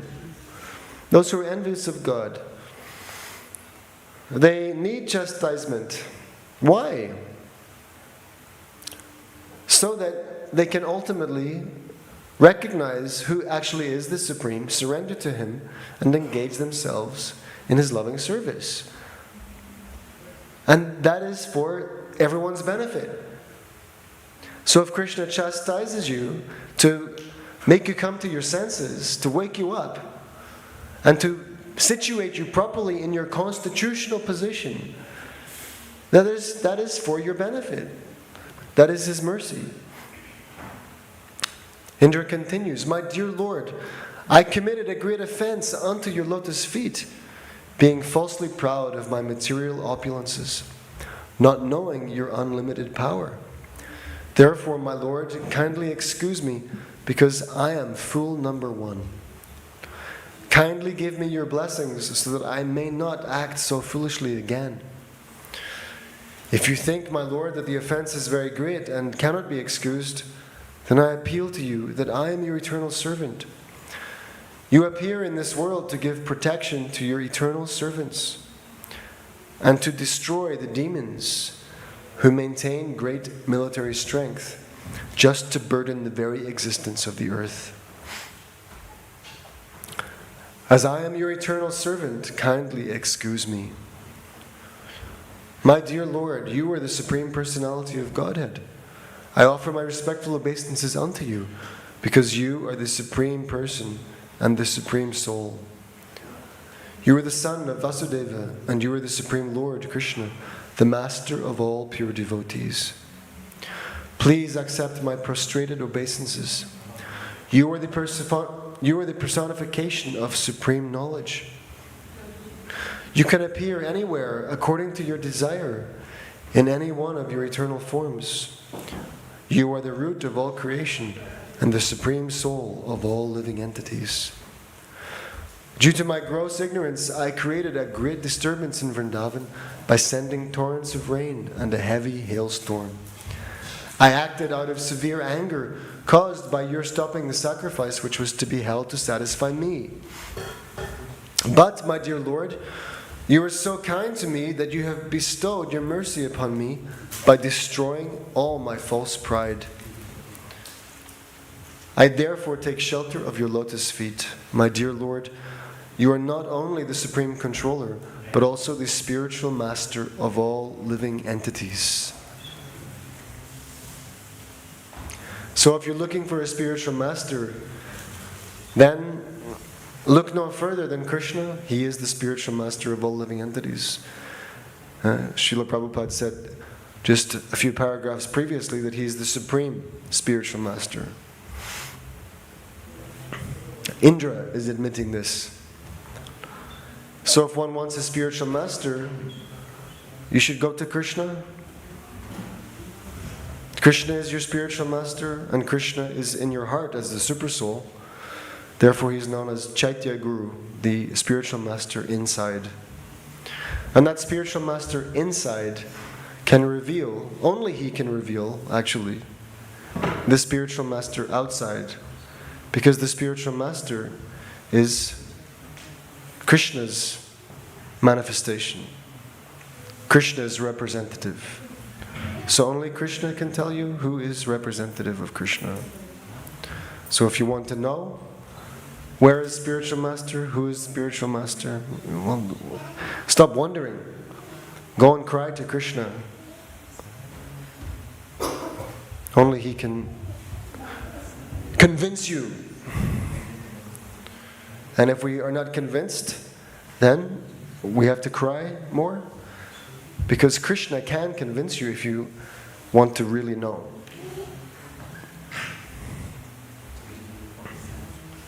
But who needs a spiritual master? Only someone who wants to put an end to one's material existence. One who actually wants Krishna.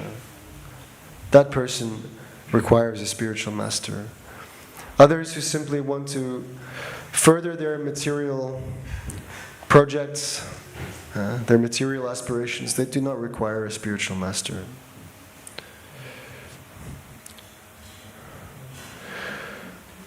Thus praised by Indra, Lord Krishna, the Supreme Personality of Godhead, smiled beautifully and then replied in a grave voice like a rumbling cloud.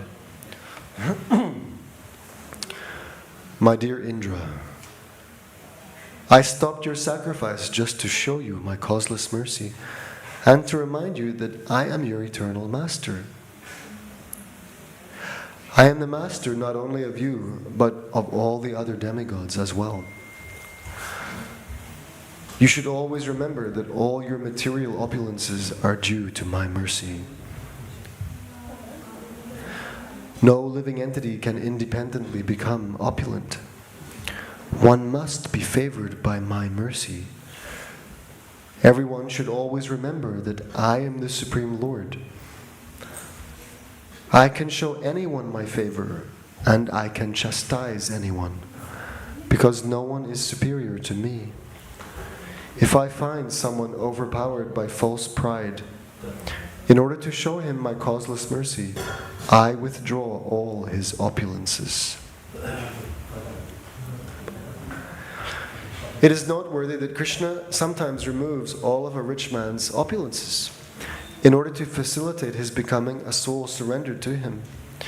This is a special favor of the Lord's. Sometimes it is seen that a person is very opulent materially, but due to his devotional service to the Lord, he may be reduced to poverty.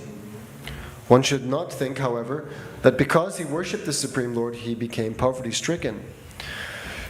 The real purport is that when a person is a pure devotee, but at the same time, by miscalculation, wants to lord it over material nature, the Lord shows his special mercy by taking away all material opulences until at last he surrenders unto the Supreme Lord.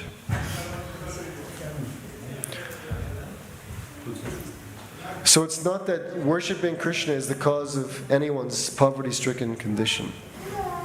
That is a mistaken notion.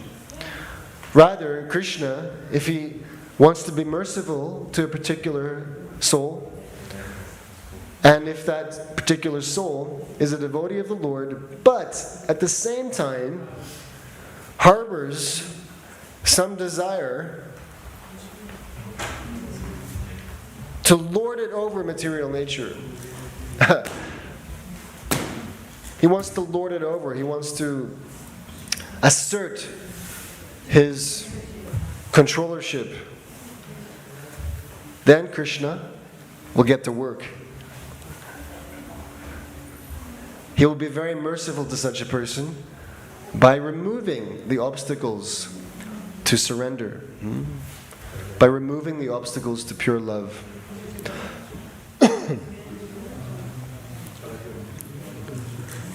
Because how can you serve completely if in the heart there is a desire to exploit?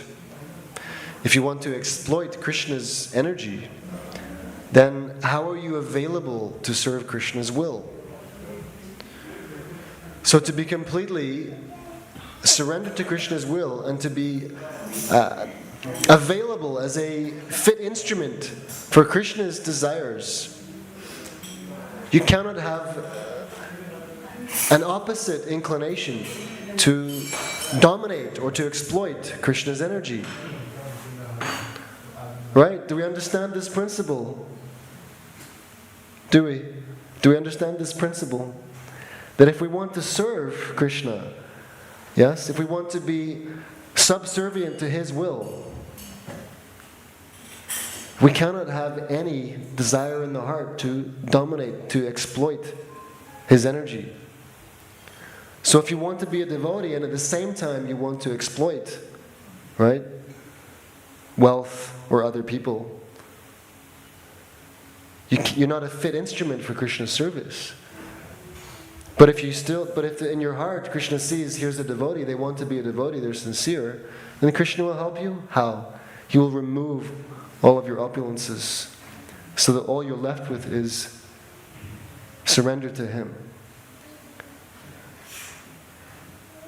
Krishna doesn't make anyone poverty-stricken. The problem is, what is my attitude? What is my consciousness? Material existence is like a fever, red-hot fever. We are crazy trying to enjoy and exploit this material energy. Absolutely mad. So Krishna is like a very kind physician and father, and his purpose is to reduce the fever, to eliminate our madness.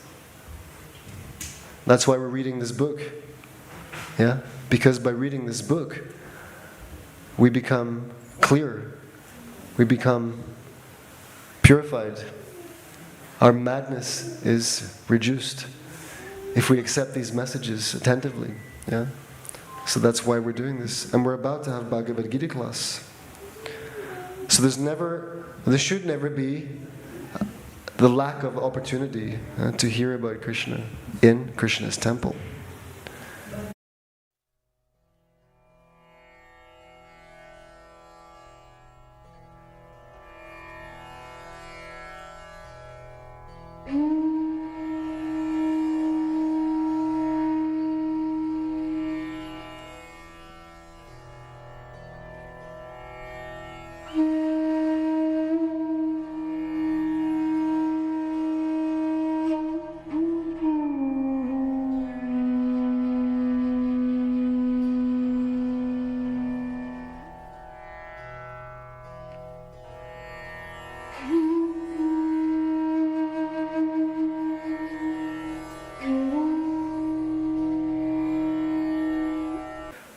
Other thing there that makes him want to lord it over the material nature.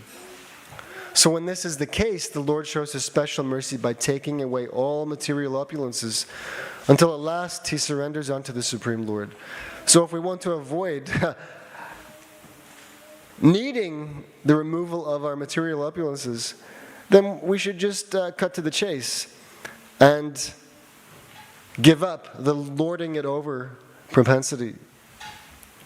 Stop attempting to lord it over, but be subservient to Krishna's will, malleable to Krishna's desire. Are you giving Bhagavad Gita class? Great. So we'll pick this up again tomorrow with the remainder of Lord Indra's prayers. Jai Srila Prabhupada, Srimad Bhagavatam Ki Jai.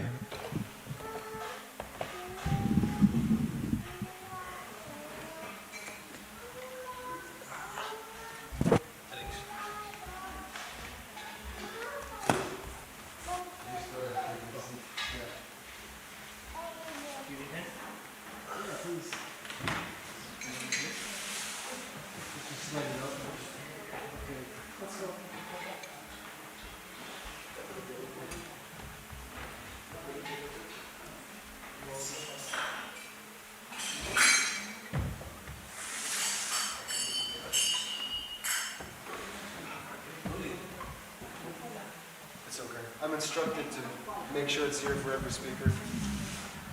In a mood of service, please accept it.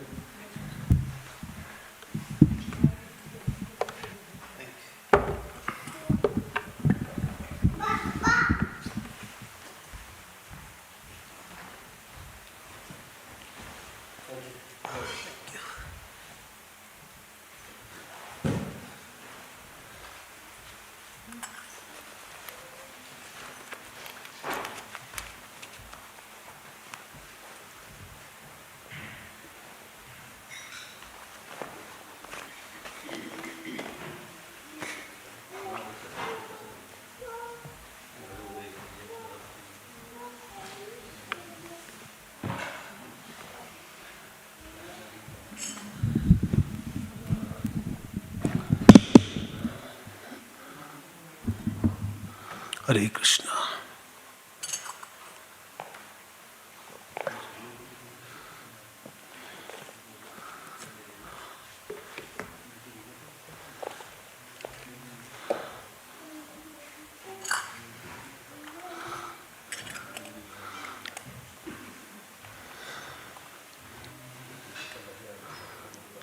Hare Krishna.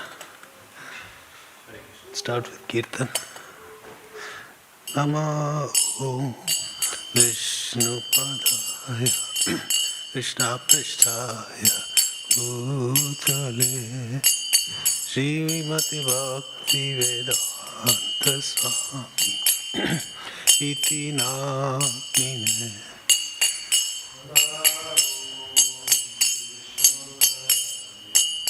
Krishna Pristhaya Bhutale Srimate Bhaktivedanta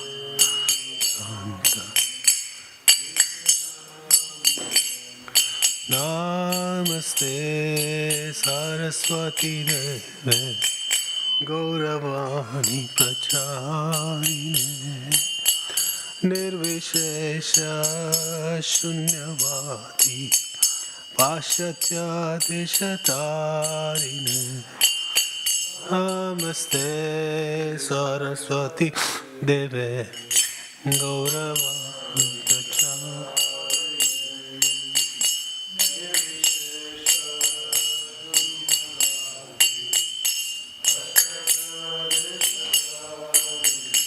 Jaya Shri Krishna Chaitanya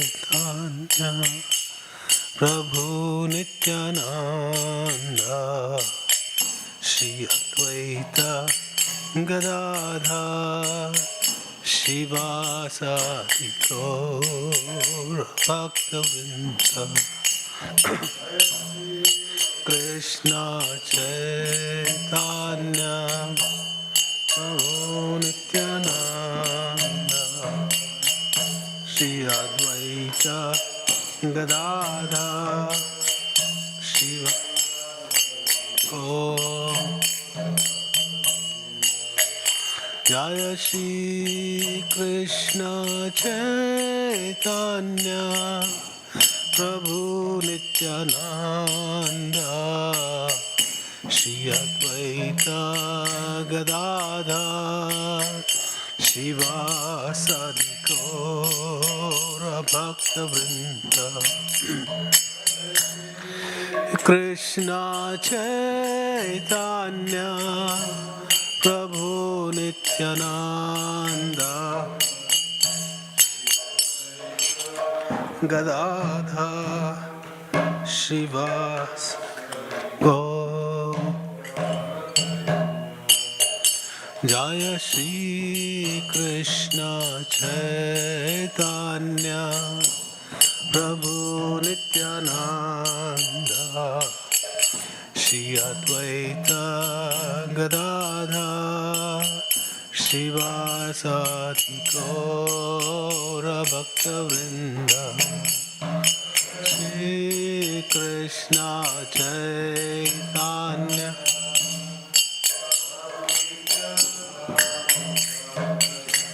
Shri Advaita Gadadhar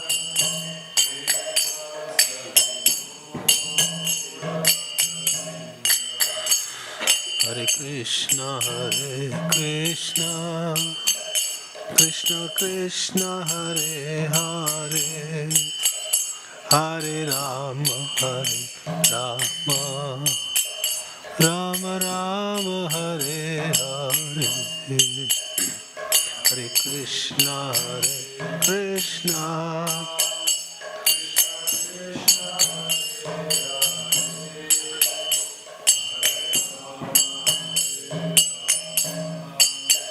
Rama Rama Hare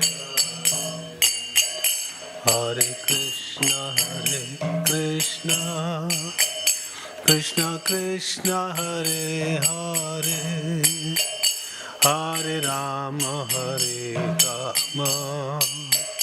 Rama Rama Hare Hare Krishna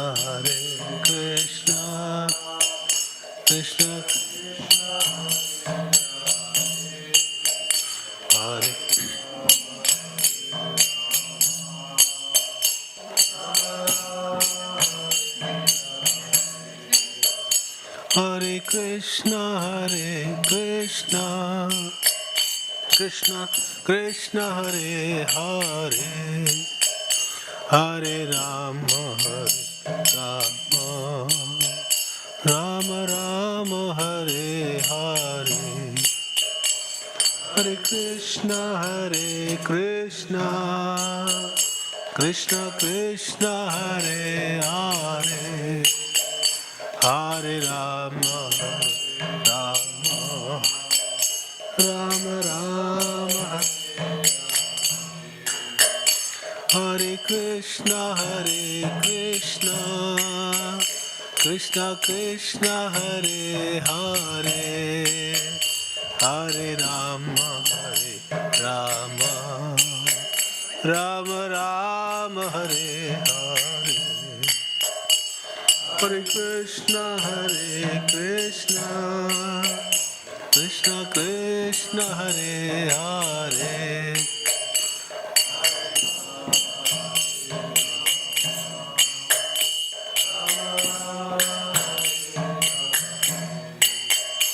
Hare Krishna, Krishna Krishna, Hare Hare, Hare Rama, Rama Rama, Hare Hare. Krishna, Krishna Krishna, Hare Hare, Hare Ram,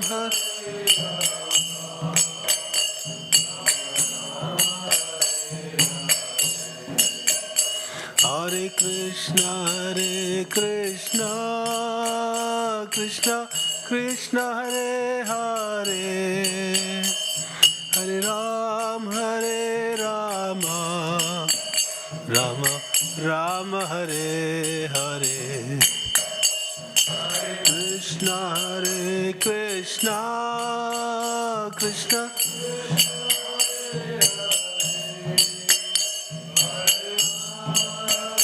Rama.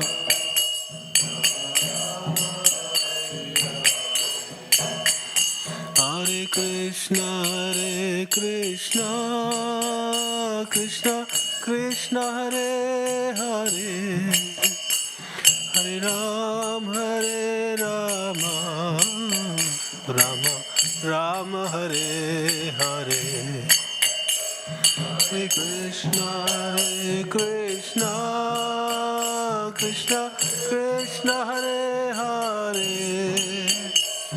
Hare Ram,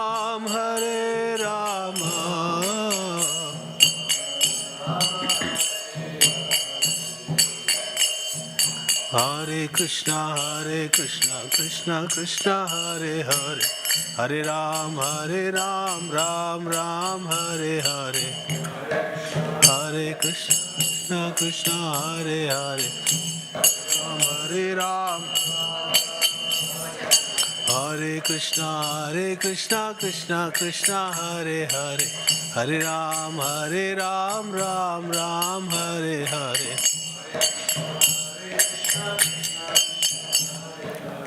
Hare Ram, Hare Krishna, Krishna Hare Hare, Hare Ram, Ram Hare Hare. Krishna Hare Hare, Hare Ram, Hare Krishna, Krishna Hare Hare, Hare Ram, Ram Hare Hare. Hare Ram, Hare Krishna, Krishna Hare Hare, Hare Ram, Ram Hare Hare.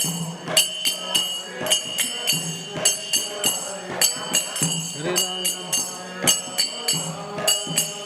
Jaya Radha Gokula Nanda, Radha Gokula Nanda Shri Radhe, Radha Gokula Nanda, Radha Gokula Nanda.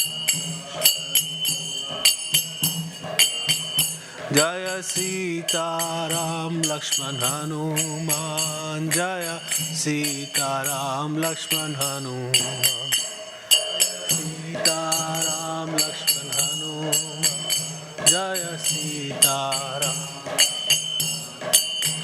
Jaya Gauranitai, Gauranitai, Gauranitai, Jaya Gauranitai.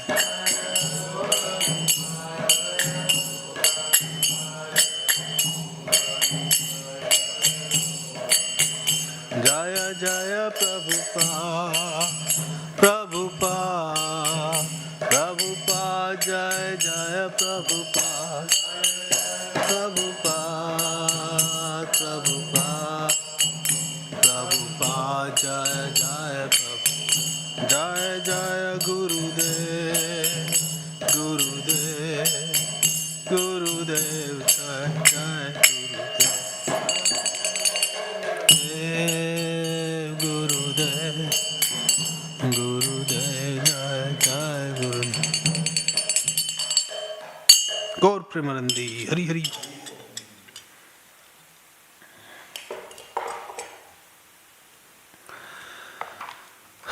Om Gyantimirandasya Gyaranjana Shalakaya Chaksharam Militam Yena Tasmai Shri Gurave Namaha.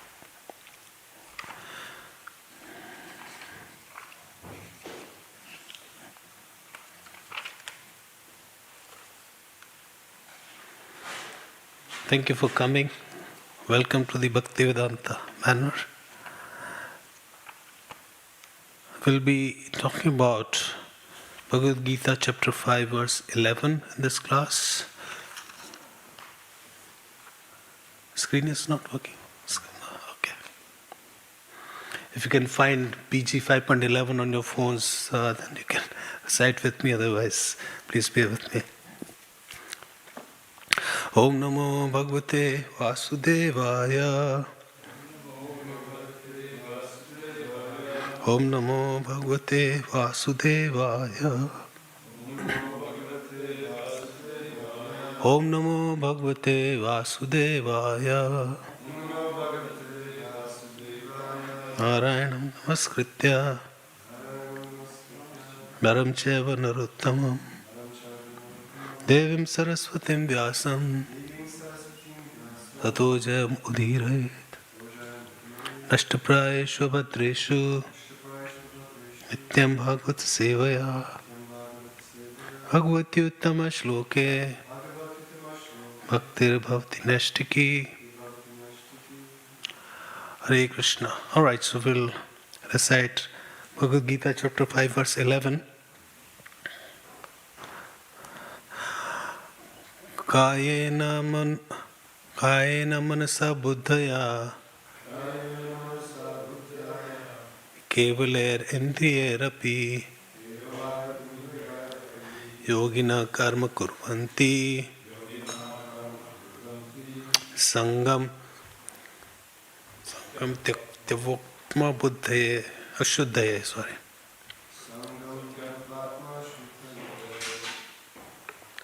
Kayena, will do word for word translation. Kayena with the body, manasa with the mind, buddhaya with the intelligence, kevala purified, indriya with the senses, api even, yogina Krishna conscious process, karma actions, kurvanti they perform, sangam attachment, taktva giving up, atma of the self, Shuddhe, for the purpose of purification.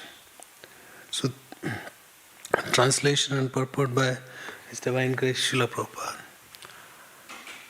The yogis abandoning attachment act with body, mind, intelligence, and even with the senses only for the purpose of purification. Purport. When one acts in Krishna consciousness for the satisfaction of the senses of Krishna, any action, whether of the body, mind, intelligence, or even the senses, is purified of material contamination. There are no material reactions resulting from the activities of a Krishna conscious person.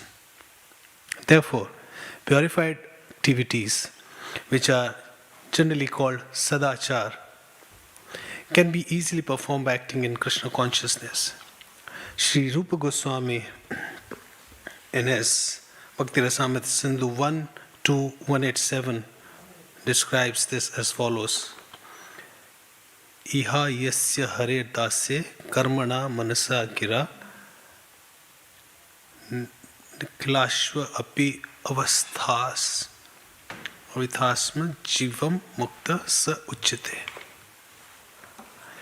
a person acting in Krishna consciousness, or in other words, in the service of Krishna, with his body, mind, intelligence, and words, is a liberated person even within the material world. Although he may be engaged in many so-called material activities, he has no false ego, for he does not believe that he is this material body, so that he possesses the body, or that he possesses the body.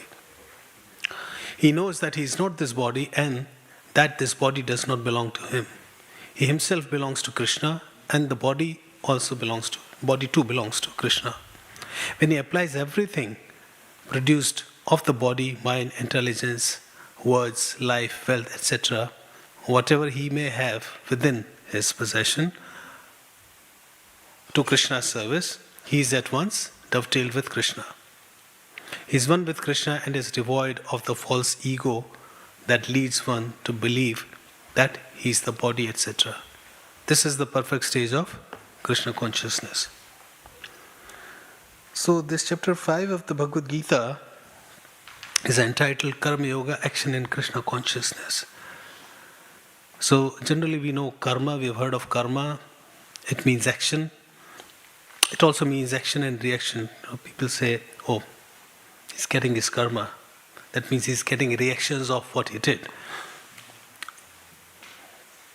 And karma is of, like in the last chapter Krishna explains, it could be karma, akarma and vikarma. So karma is good activity in general. Akarma is also activity, but by doing that activity you don't get any reaction. That is akarma. And then vikarma is when you act against the scriptures, like bad karma, bad activity. So, why is this title Karma Yoga, Action in Krishna Consciousness? Because Karma Yoga is not just devotion to Krishna, it is devotional service. You need to act, you need to work with your mind, body, words, as explained in the purport. So that is the action in Krishna consciousness. But when someone acts in Krishna consciousness, he does not get any results, good or bad, of his activity, of his karma. So in the translation, Prabhupada, we'll just read the translation again. The yogis abandoning attachment not with body, mind, intelligence, and even with the senses, only for the purpose of purification. So who's the yogi? The yogi here is the karma yogi. So what do you mean by yoga? Yoga means when you connect to the Supreme. Yoga is not the exercises that Ramdev Baba introduced. That is the exercise. But the meaning of word yoga is to connect with the Supreme. Yoga means to connect, to link. And a karma yogi is the one who links with Krishna by the virtue of his karma, by the virtue of his work. Because he works, he uses his body and the senses only for giving pleasure. As Prabhupada says in the purport, when one acts in Krishna consciousness for the satisfaction of the senses of Krishna, any action, whether of the body, mind, intelligence, or even the senses, is purified of material contamination. So why do we need to purify our consciousness? What do we get? So there's a beautiful verse in Srimad Bhagavatam where King Rishabdev is giving instruction to his sons. So King Rishabdev has 100 sons. The eldest of the sons of Rishabdev, his name is Bharat Maharaj, after which our country is named Bharatvarsha. Before that it was called Ilavrati Varsha. So when Rishabdev was retiring, he wanted to instruct his sons on how to conduct the affairs.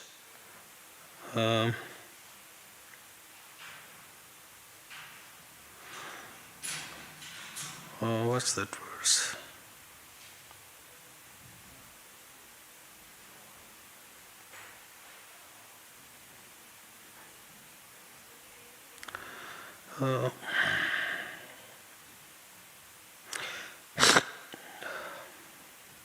So this is Srimad Bhagavatam 5.5.1. in this Rishabdev says, Nayam deho deha bhaja nriloke kashtan kaman arhati vid bhujam ye tapo divyam putraka yena sattvam shuddhe dyasmat brahma saukyam tva anantam. What it means? So Lord Rishabdev told his sons, my dear boys, of all the living entities who have accepted material bodies in this world, one who has been awarded this human form should not work hard day and night simply for sense gratification, which is available even for dogs and hogs that eat stool. One should engage in penance and austerity to attain the divine position of devotional service. By such activity, one's heart is purified.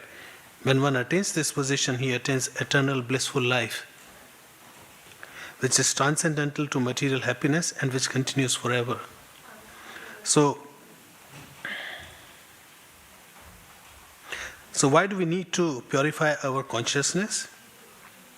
So that we attain eternal blissful life. Right? Brahma Saukyam.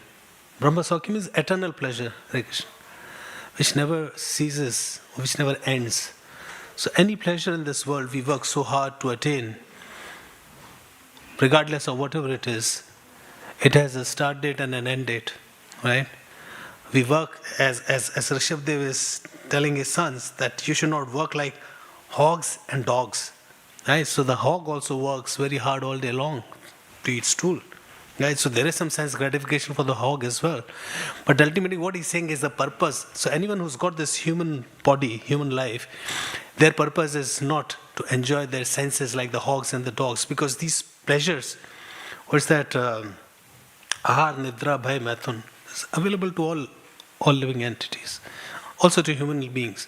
But then what is the difference between human beings and the hogs and the dogs, or the cats, or the elephants, or the ants? Is that you got this higher consciousness, you got this opportunity to understand this transcendental knowledge and perfect your life, so that you do not have to come back into the cycle of birth and death. Right? So that you go to that abode from where you never return. Right? Krishna says in the Bhagavad Gita, what's that verse? A Brahma Bhuvna Loka Punavar. What's that? Yeah, A Brahma Bhuvna Loka Punaravartino Arjuna Mam Upetya tu Konteya Punarjanma na Vidyate. Right. So Krishna, so in this verse, chapter 8, verse 16, Krishna says, from the highest planet in the material world down to the lowest, all are places of misery, wherein repeated birth and death take place. So don't think that if you go to heavenly planets, there is no misery. No, there is misery as well. I mean, it's a different type of misery. And it's all temporary. It's all temporary. So he's saying, repeated birth and death takes place. So Krishna in other place in Gita says, Janma Mrityu Jara Vyadhi Dukkha Doshanu Darshanam. What does that mean? Janma Mrityu Jara Vyadhi. Janma means birth, Mrityu means death, Jara means disease. Jara is old age and Vyadhi means disease. So you see this repeatedly, Anu Darshanam. So here you have come to take darshan of Krishna. But Krishna says, if you do not purify your consciousness, you see them Anu Darshan. Anu means repeatedly, you see them again and again and again. Right? It's not just, so you are in this body for some time.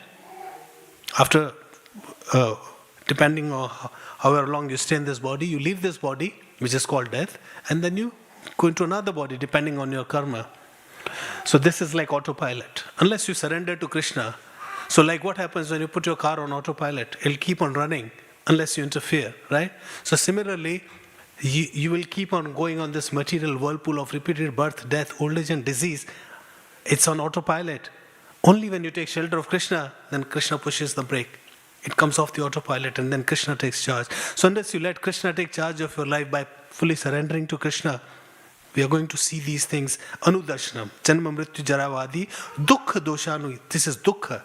Krishna says in Bhagavad Gita, explains this world is Dukhalayam Ashashvatam. Dukhalayam means place of misery, and Ashashvat means temporary. So you might say, I am very happy here. I have no problem. I'm rich. I've got a beautiful wife. I've got a big home. I've got nice children. Even then, this is Ashashvat, means it is temporary. For how long? For how long? Right?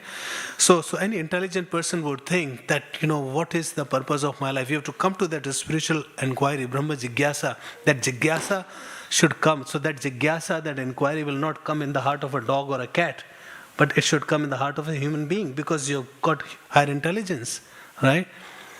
So when you're given higher intelligence, higher consciousness, then much is expected of you. You cannot live like an animal in the human body, right? Otherwise you would better get an animal body if you want to live like an animal in the human body. Right? So we want to come out of this repeated cycle of birth and death by surrendering unto Krishna and perfecting our lives. And once we do that, Krishna promises in the Gita, Punarjanmana vidyate, you do not take birth again. Right? Otherwise, you keep going through this cycle. Yeah, you can go to heavenly planets, but even if you go to Swargaloka by doing a lot of pious activities, you have to come back. Right? You cannot stay there permanently. So, this is why it is important that we purify our consciousness to come out of this miserable cycle of birth and death. We are spending so much time on so many things to become rich and famous and this and that. But ultimately, these days there's a lot of talk of Epstein files. In America there's a law, they have to declassify information after some time. So they now have to declassify Epstein files. And all these details are coming out. Now who are these people? They are like mega rich, the richest people. The amount of wealth they have, we cannot even imagine, right? I don't want to take any names. You might have heard of all these names coming out of the cupboard. But the thing is, you see, these are ultra-rich people. And what are they doing? They've eaten anything that money could buy. They've been to all the exotic holiday places, beaches, resorts, mountains, hills, oceans. They have their personal yachts. Everything that money could buy, they have at their disposal. They have the best, live in the biggest homes, they have the biggest cars, they have private planes, right? And they have thousands of people working for them. But they're still not satisfied. They still have to take to this depraved kind of sense pleasures. So what is all this money, wealth, fame giving to you? Nothing, because it is temporary. There is no sukh. The sukh is there, but see, this pleasure, it looks very promising, but it turns out to be, anticlimax. We think, once I have all this money, then I'll enjoy like this. Even if you have the money, even if you enjoy, for how long can you do it? Like I like gulab jamuns. If I become very rich, I'd like to eat gulab jamuns, for example. How many gulab jamuns can I eat before I get into a diseased condition? So there's a limit to your enjoyment in this world, right? Like once George Bernard Shaw, you might have heard of this American, famous American called George Bernard Shaw. So once he was walking in the park, and there was this young man also walking in the park next to him, and he was flexing his hands like this, dancing, and his hand suddenly touched George Bernard Shaw. So he looked at him and he said, "What do you think you're doing?" And he said, "I'm free to do anything. I'm a citizen of a free country." So George Bernard Shaw told him, "Look, your freedom ends where my nose begins." Right? So there's a limit to everything in this world. Even if you live in a free country, it's not absolute. Your freedom is not, nothing is absolute in this world, right? So everything is a start date and end date. So why work like a hog and a dog for something that is temporary, and then that doesn't give you lasting pleasure, right? It's this fleeting pleasure. Utna sa pleasure ke liye, why waste our life? Why engage in all these abominable activities? Look at these big people. They've earned so many riches, and look what they are doing. When you read in the papers about what they've been found to be doing on this island with Epstein and all this arrangement Epstein made for them, it's so deplorable. This is what you get from wealth, because you get bored by sense pleasure. Even if you have the best car in the world, after some time you'll get bored. You have the biggest flat screen TV. How long can you watch it? You'll get bored after some. This is the nature of the material world. This is not eternal. So to get eternal pleasure, Brahma Saukhyam, as Rishabdev is telling his sons, what do you need to do? You need to purify your senses. So he's saying, my dear boys, of all the living entities who have accepted material bodies, and reason I'm repeating is because our memory is so temporary. We are always so distracted. So we need to repeat so that something goes in. My dear boys, of all the living entities who have accepted material bodies in this world, one who has been awarded, and in the purport Prabhupada says that, referring Rupa Goswami's verse, he says that a purified soul realizes that he's not this body and he doesn't own this body. So what is not yours and what you don't own, why would you be proud of that? Why would you try to seek pleasure from something which is not your own, right?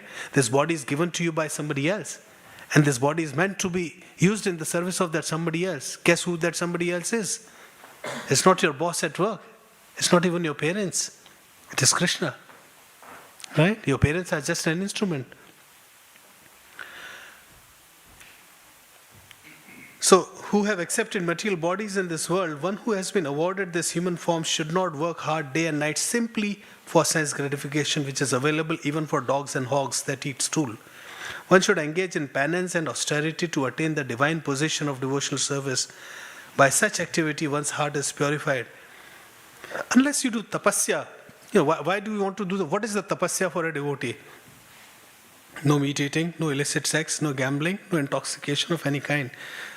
This is the tapasya. What do you get by doing tapasya? To engage in penance and austerity to attain the divine platform of devotional service. Once you do this tapasya, you come on the platform where you can perform devotional service. By such activity, one's heart is purified. Because unless our heart is purified, how can we become devotees? How can we perform bhakti? By such activity, one's heart is purified, and when one attains this position, he attains eternal blissful life. Brahma Saukyam. What bliss? Eternal, never ends. He attains eternal blissful life, which is transcendental to material happiness, which continues forever. In other place, Krishna says in Bhagavad Gita, chapter 2:14, I think. What's that verse? Matra spasya sukontya shitoshna sukha dukkada agma paino nityastam statikshasva bharata. So Krishna, in this verse, is saying to Arjuna,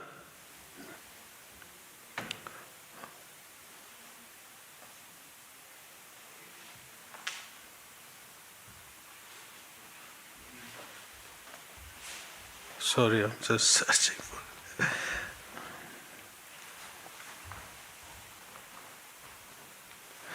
So Krishna says, O son of Kunti, the non-permanent appearance of happiness and distress and their disappearance in due course are like appearance of summer and winter seasons. They arise from sense perception, O Shan of Bharata, and one must learn to tolerate them without being disturbed. So Krishna is saying the non-permanent appearance of happiness and distress. So whether it is happiness or distress, both are, asane, if you are distressed, it will not last for long, it will also go away. Also happiness will come and go. So both distress and happiness are non-permanent. And so they come like summer and winter season. So now it was winter, now summer is going to come, then winter will again come. So it keeps coming and going. But what Krishna is saying is, they are like appearance of and disappearance of winter and summer seasons. They arise from sense perception. You feel it, on external level is hot and cold. But one must learn to tolerate them without being disturbed. So it's not just you tolerate a miserable, a distressful condition. You also have to tolerate a happy condition. Don't get carried away when something good happens in your life, because you need to understand this is temporary. So once you understand the knowledge of the Gita, you can see things as they are. You'll not get bewildered when you get some, you win some lottery or I don't know, some inheritance, whatever, because you need to tolerate that as well as you tolerate distress, right? So you have to tolerate happiness as well. So we do not have the time and the resources to read the entire Vedic scriptures, but what Bhagavad Gita is a summary study of all the Vedas. That's it. So you don't have to go searching for all the Vedic scriptures. If you read this one book scrutinizingly, then you will come to the understanding of the purpose of human form of life, right? So it's not that if you become a devotee of Krishna, you stop working. No, you still work. But then you work for Krishna, you know what you're working for, what is the end goal.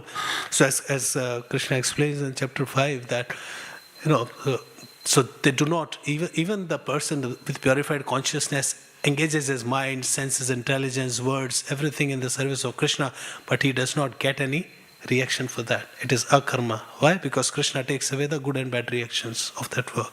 So he does not. Because the thing is, if you do punya, you have to come back again in this world to get the benefit of that punya, right? To reap the benefits in the next life. Similarly, if you do pap, you have to take birth again to suffer the results of that pap. But if you engage in the service of Krishna, you still have to work, but then you don't get pap or punya as a result of that work, right? Krishna takes that away. So, and unless we become pure, we cannot take to Krishna consciousness, we cannot take to devotional service. There's a beautiful story of Vishwamitra. Have you heard of Vishwamitra Muni? Ramayana? You heard of Ramayana? Remember the pastime of Vishwamitra approaching Darshan Maharaj, asking for his sons, and then Darshan Maharaj doesn't agree, he becomes angry, and then Vasishtha Muni counsels Darshan Maharaj and he says, no, let him go. And then he explains to Darshan Maharaj, Ram is not an ordinary boy, he's Supreme Personality of Godhead himself. Anyway, so Vishwamitra Muni, if you look at the life of Vishwamitra Muni was a king. He was a Kshatriya. He was King Kaushik in the in the lunar dynasty. So one time Vishwamitra Muni went into the forest with his soldiers. He was passing through this forest and he was feeling tired and fatigued. His soldiers were also tired. They're looking for some food and water. And they came across this hermitage of Vasishtha Muni. Now, Vasishtha Muni was a Brahma Rishi. And Vasishtha Muni, they came to the ashram of Vasishtha Muni, and the soldiers came and they said, is there anything for us to eat or drink? He said, no worries, just take a seat. So Vasishtha Muni had a cow, a Kamdhenu cow. What is a Kamdhenu cow? Kamdhenu is a wish-fulfilling cow. Whatever you tell the cow can give you, right? So like a kalpatru tree, have you heard of the word kalpatru? It's a wish-fulfilling tree. Similarly, Kamdhenu is a wish-fulfilling cow. It can fulfill any wish. So Vasishtha Muni asked the Kamdhenu cow, and the Kamdhenu cow manifested a grand feast. And like for hundreds and thousands of soldiers, there was plenty of food and drinks. And when Vishwamitra saw that, he was King Kaushik at the time, so because he was the king, so when you have a high position, you also have a sense of entitlement, right? So he told Vasishtha that, how did you manage all this? And Vasishtha said, I've got this cow. And, this cow provides for everything for my daily puja and sacrifices, yajna, she provides the ghee, milk, everything. So Vishwamitra Muni said, okay, can you give me this cow? And Vasishtha said, no, I cannot give you this cow because he is the king. How could someone say no to the king? So he tried to take the cow forcefully. So then if Kamdhenu can give them all the food, she could also do something else. So she produced all this big army of soldiers who defeated Kaushik's army. And he had to leave the place. Was defeated and rejected, but then he didn't give up. He performed austerities, he pleased Lord Shiva and got these powerful weapons. He came back to fight with Vasishtha to get the cow, because now his ego was hurt. The problem is when you have power, you think everyone should obey, you feel entitled. He came back and with all these new weapons. But Vasishtha was not an ordinary sage, he was a Brahma Rishi. He had this Brahma Danda, a divine staff. Just with this divine staff, he defeated all these celestial weapons that King Kaushik had. And then Vishwamitra, or King Kaushik at the time, realized that Brahminical power is more important than the Kshatriya power. So I need to become a sage like him and get all these powers. So he left his kingdom and he started performing austerities. And so when anyone performs austerities, King Indra becomes a bit insecure. He feels insecure. He thinks that he will take his position. So when Indra came to know of his austerities, he sent a heavenly nymph. Name was Menaka. You might have heard of this story. So the Menaka came, and so Vishwamitra was performing austerities in a forest in a very austere condition. When Menaka came, she manifested a beautiful garden and nice breeze and nice scents and flowers nice birds, nice music, and then as she started walking, when Vishwamitra heard the sound of rankle bells, his meditation got disturbed. And so Vishwamitra Muni, when he looked up, and he lost his determination to perform austerity. And the result, he united with Menaka, and they had a daughter. Do you know the name of the daughter? Very famous name? Shakuntala. Heard of Shakuntala? So that was the daughter born from Vishwamitra Muni and Menaka. So what happens is, whenever we want to perform some austerity or anything, and if you are distracted, you know what distraction does to us? Distraction disempowers us. And what is the biggest distraction in the world today? So Vishwamitra Muni was distracted when he heard the ankle bell. We get disturbed when we hear this tung. This little tung distracts us. So regardless of what we might be doing, we immediately hear that tung and get distracted. So Vishwamitra Muni got distracted for a little moment, but he lost the power of his austerity. He united with Menaka, and then he realized, oh my God, what have I done?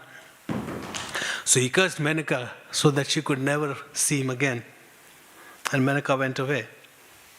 The problem is, so Vishwamitra Muni had this desire to have the same Brahmanical power as Vasishtha Muni. What happens when our desire is not fulfilled? What is the natural next step if the desire is not fulfilled? Do we feel happy? No, we feel angry. So desire and anger are two sides of the same coin. If the desire is not met, immediately anger manifests. So he became angry at Menaka and he cursed her. Right? And so he went back to his business, got distracted, and got tempted. And what temptation does is it grips our consciousness and makes us forget everything. Right? So if I'm not distracted, I'll read this page in 5 minutes. But I'm distracted even 2 hours, I'll still be on the first paragraph. Why? Because I'm completely distracted, right? So, and then also he became angry. But the thing with anger is, Krishna also talks about this, it's one of the base qualities. The thing with anger is when the anger is directed outside, it becomes aggression. Right? If I'm angry with you, I might hit you. Right? It's an act of aggression. But what if I'm not able to hit you? I say, oh, he's a big man. If I hit you, he might hit me back. So what happens if the anger goes inward? So when it goes outside, it becomes aggression. But when it goes inside, you know what it becomes? It becomes depression. Become depressed. Oh, I'm not as strong as him. Why I'm not as good as him or her. Right? We become depressed. Right? Because it goes inward. So anger is bad in both cases. When it goes outside, it becomes aggression. When it goes inside, it becomes depression. So we need to figure out a way to deal with our anger. Right? How do we do that? It's not an anger management seminar by any chance. But, just a point of thought. So you could press a pause button, right? So if you know you're heading in the wrong direction, you need to pause. What is the pause button? Pause button could be anything. So pause button could be you remove yourself from that situation. Suppose he's saying something to me which is making me angry. I better leave that place, right? That is one thing I could do. If the environment is obnoxious, what do? You leave that place. That is one way to deal with it. Other way to deal with it is to purify our consciousness, right? To change our consciousness. How do we do that? Because you need to come out of this situation which is disturbing you mentally. So externally you can leave the place, but what to do with the internal? With the internal you have to work on the internal. How? So for devotees we can chant the Hare Krishna Maha Mantra, or we can read a book, or you can talk to a friend, someone who's your hiteshi, your well-wisher. You can talk to him, right? He or she will give you good advice, right? So anyway, Vishwamitra Muni became angry with Menaka. He cursed her. They had a daughter. He went back to his austerity because he didn't lose sight of his goal. He remembered, oh my God, this is what I was here for. So he started performing his austerities again. So guess who again became insecure? Indra. Because when Indra saw, oh, he's again performing austerities, he's becoming very powerful, so he thought he might take my place. So then what does Indra do? Indra sends another heavenly nymph. Her name is Ramba. So when Ramba came, now this time Vishwamitra Muni was cautious. See, it's case of once bitten, twice shy. Abhi ek baar kar diya same galti, See, to do a mistake is an error, but to repeat it, it's really stupid. So he knew that same thing is going to, when he saw Ramba, he immediately realized what's going to happen next, because he had faced Menaka and he didn't want to get into that situation. So what happens is when we are performing austerity, we develop some kind of sense control. And when we develop some sense control, what happens is the negative side is we start to feel we are the controllers. And when someone comes and disrupts that sense of control, we become angry again. Right? Because now we are thinking, oh, I'm in control of myself, and this person is disturbing my sense control. So when Ramba disrupted his sense of control, because now Vishwamitra was thinking, I'm in control now. No, I'm not going to get distracted this time. But when Ramba came in front of him, he became disturbed because he thought he was the controller, right? And that's when he became angry again. And then he cursed Ramba to become a stone. Of course, Indra rescued her later. So again he became angry. The moment you become angry, you lose your power. You lose your spiritual strength. So anyways, so anger, so he gave into his anger. Anyways, he realized that, he has to perform this, so went back to his work. And have you heard of Trishanku? Have you heard of Trishanku? Never? So Trishanku was a king. And so Trishanku wanted to go to heavens, but without leaving his body. Generally, you go to Swargalok after you die. If you do enough punya in your life, you go to Swargalok. He didn't want to die. He wanted to go in the self-same body. So he approached Vashishta Muni. And Vashishta said, what nonsense. This cannot happen this way. Once you die, if you have enough karma, you will go to heavenly.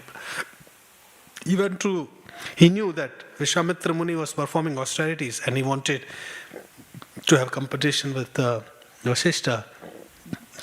So he approached Vishwamitra and said, I want to go to the heavenly planets in my self-same body. And Vishwamitra said the same thing, no, it's not possible. You must be joking. Then he said, you know what? I approached Vashishta and he said it's not possible. Do you think it's possible for you? Now you have to be very careful. Sometimes a question can be asked in a way to influence your response. Right? And Vishwamitra fell in that trap. Because Trishanku mentioned Vashishta, because he wanted the same power as Vashishta. So if Vashishta could not do it, so I'll be superior than him. Right? He fell in that trap. And what did he do? So because he was performing this tapasya, so he had these powers. So with his mystical powers, he sent Trishanku towards the heavenly planets. And then when the news reached Indra, he became upset. And he said, no, there's nothing doing. So he used his powers to push him back. Now, Trishanku became a tennis ball between these two. He's going up, then down, up and down, up and down. And Trishanku was like, what's happening, man? So he asked Vishwamitra that, you told me you'll send me to heavens. What's happening? I'm not able to go to the heavens. And then what Vishwamitra did was, he could not send him to the Swargaloka. So he created a heavenly planet for Trishanku. By the power of his tapasya, he created a planet. But there was a limit to it, right? Because it was also temporary. So he sent Trishanku to that planet. He lived there for some time, but started crumbling because he could only be there for so long. And then he called out for Vishwamitra, but Vishwamitra, of course, could not do. He had these material powers, but there's only so much you can do with your material powers.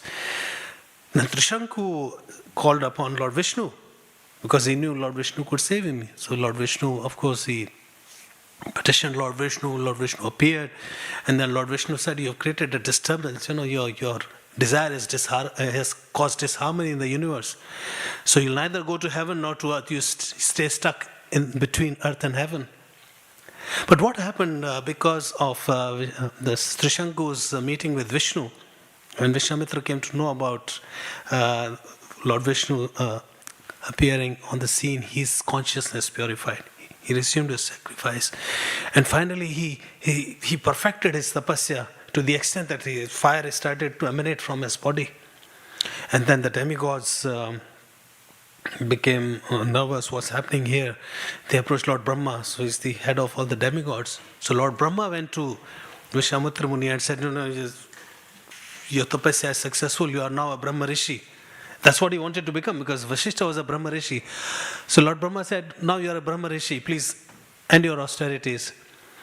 But do you think Vishwamitra was satisfied? No, he was not. Why? Because he wanted to hear that from Vasishtha. He wanted that stamp from Vasishtha Muni. So then, Vasishtha Muni is a descendant of Lord Brahma. One thing led to the other. So Vasishtha Muni appeared on the scene and he said to Vishwamitra that, my dear Vishwamitra, you are now a Brahma Rishi. And when he heard that, immediately all the enmity, all the envy, all the pride, all the arrogance, all the anger melted away from his heart. He became pure. But as his consciousness purified, of course, then he realized that there is something higher than becoming a Brahma Rishi. Then he started performing tapasya to please Lord Vishnu. And as we know that he was awarded a personal audience with Lord Ram in Ramayana, as we know that Vishwamitra came to the court of King Darshan and he was being disturbed by all these Taraka and other demons in the forest. So he asked King Darshan to send his son Ram to the forest to fight with the demons. So this is what it is. So coming back to this purport of chapter 5 verse 11, where Krishna says, the yogis abandoning attachment act with body, mind, intelligence and even with the senses only for the purpose of purification. Unless our consciousness is purified, we cannot attain the lotus feet of Krishna. So yes, Vishwamitra Muni, we see by the example of Vishwamitra Muni that once he attained that purification, then he was able to take shelter of Lord Vishnu. Right? So this is the sum and substance of today's class. We should not waste our life, as Rishabdev tells his sons. Rishabdev is an incarnation of God himself. He says, don't waste your time working hard for sense gratification like dogs and hogs. What is available to the dogs, why are you working hard for that? Right? Your life is meant for a higher purpose. Right? And that higher purpose is to take shelter of Krishna so that we do not see this cycle of birth, death, disease and old age again and again. Yeah? Does anyone have any comments or questions? We'll have Aarti in a few minutes. No comments or questions? Okay. I hope what I said made some sense to you. See, we have to understand that this life is like, as Govinda Das Kaviraj says in his bhajan, Kamala Dala Jala Jivana Talmala. So Kamal is a lotus leaf. It's very waxy. If you've seen a lotus leaf, water cannot stick to a lotus leaf. It's very waxy nature. So he's saying Kamala Dala Jala Jivana Talmala. This human life is like that drop of water on Kamal, on the lotus leaf, Kamala Dal. So before you realize it'll be gone. Like if you are 25 today, you might, I was only 5 years old a few years ago. Right? Now I'm 50, I'm like, oh my God, where did all this time go? It goes like this, right? So this life is not as long as we think it is, right? But the greatest benediction we have in the human form of life is to chant Hare Krishna, Krishna Krishna, Hare Hare, Hare Ram, Ram Ram, Hare Hare. What happens by the chanting of the names of Krishna? It purifies our consciousness. Cheto Darpana Marjanam. जो चित्त है, our consciousness, marjan means cleanse. So it cleanses the mirror of our consciousness. And once it is sufficiently cleansed, we can see things as they are. And we are able to realize the purpose of our human life. And will not then waste it as dogs and hogs running after fleeting pleasures. Yeah? Thank you very much. Hare Krishna. We'll all now get ready for the Aarti.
Please stand for the arti, and let's try to keep a small corridor just up the center of the temple room so that our backs are not directly to Srila Prabhupada. Thank you.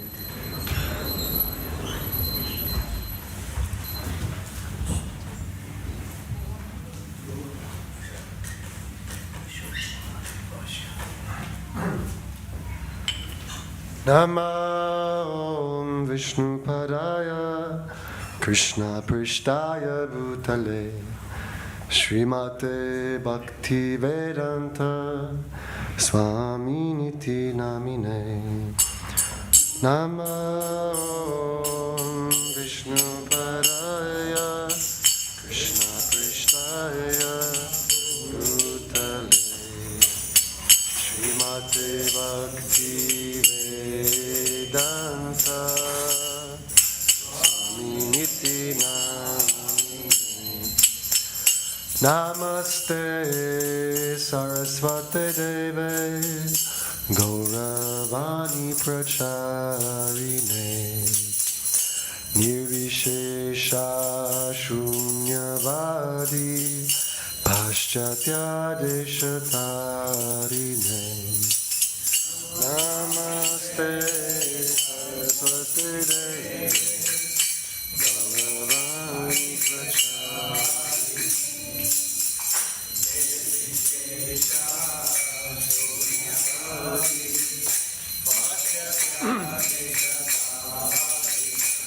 Kiba Jaya Jaya Gaura Chandel Arati Kashobha Jaya Jaya Gaura Chandel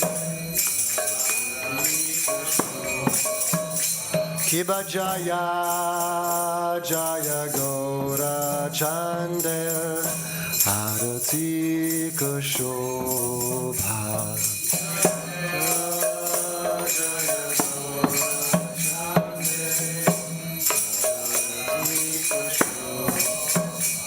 Kiba Jaya Jaya Gaura Chandel Arati Kashobha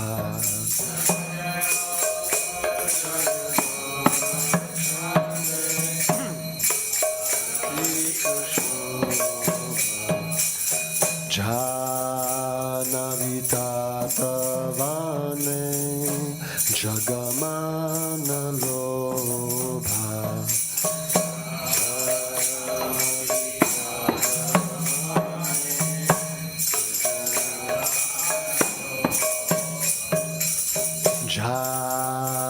Janavitobha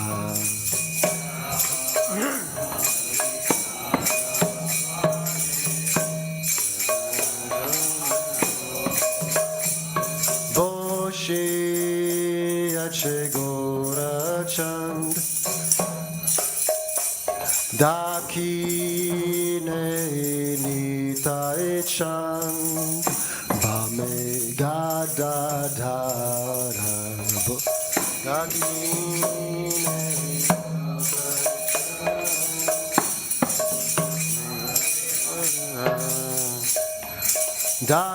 Dakine Nitai Chand Bame Gada Dhara Dakine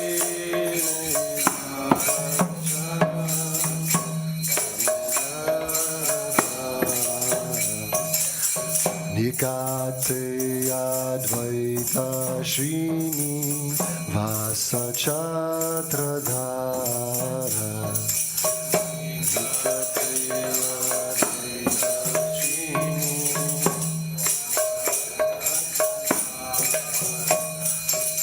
Nikate Advaita Srini Vasa Chatradhara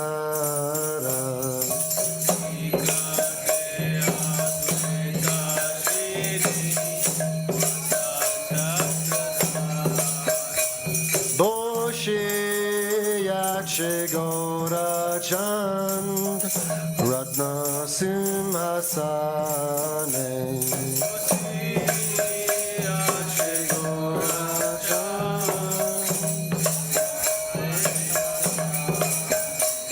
Boshe Yache Gaura Chand Ratna Simhasane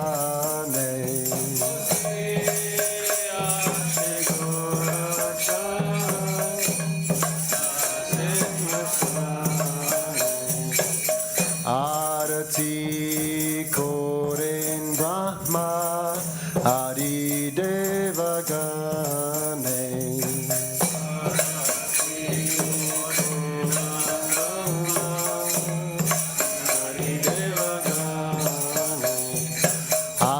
Arati Koren Brahma Adi Devagane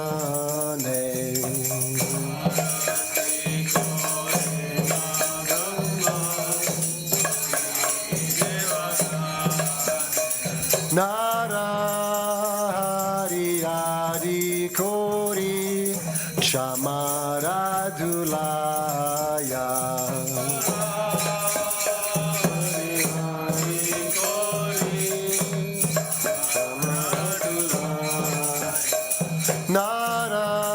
Narahari Adi Kori Chamaradulaya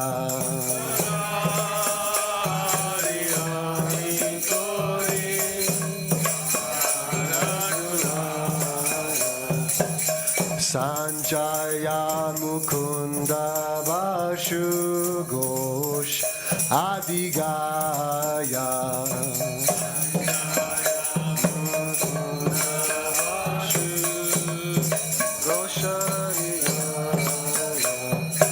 Sanjaya Mukunda Vashu Ghosh Adigaya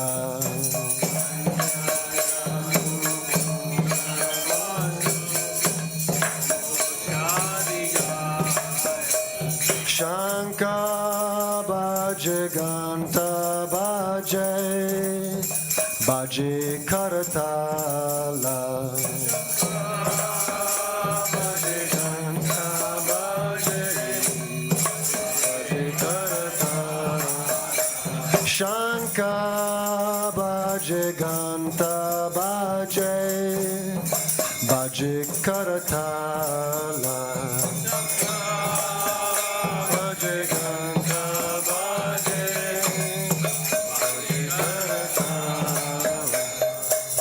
Madhura Mridanga Bhaje Paramarasala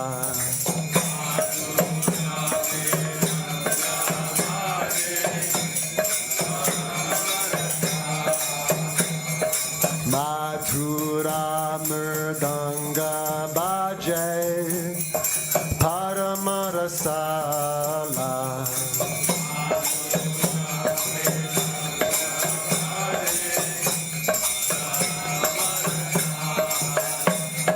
Shanka Bhaje Ganta Bhaje Madhur Madhur Madhur Bhaje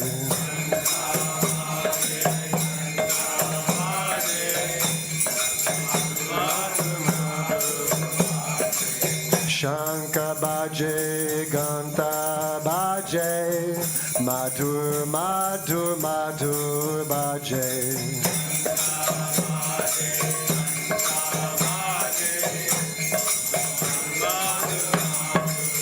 Haribol Haribol, Haribol, Nitai Gora Haribol.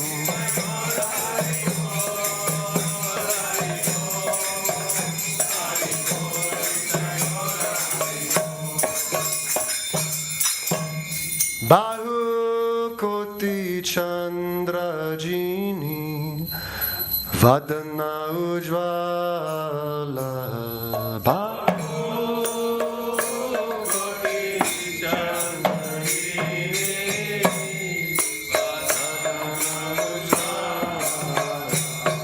Bahu Koti Chandrajini Vadana Ujvala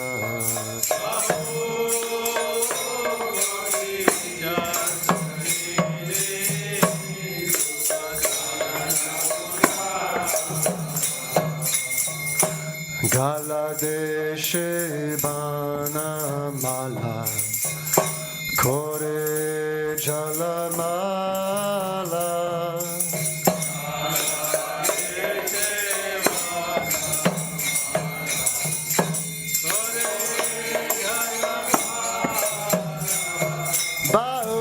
Bahu Koti Chandrajini Vadana Ujvala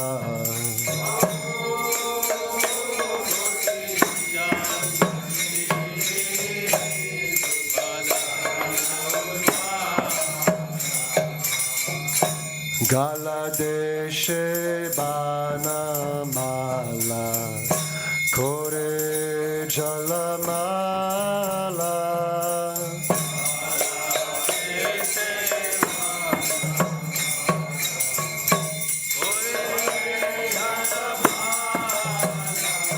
Shiva Shukanarada Preme Gada Gada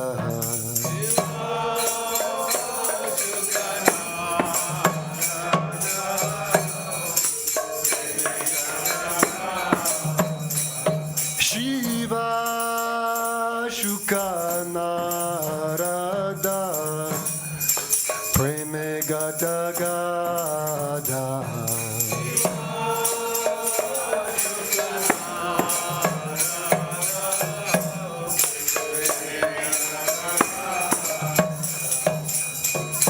Bhakti Vinoda Deke Gora Sampada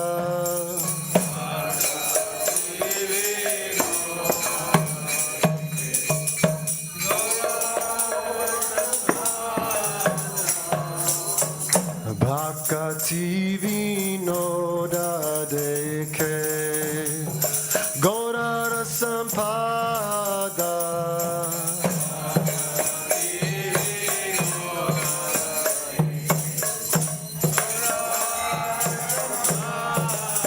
Kiba Jaya Jaya Gora Chande Arati Shobha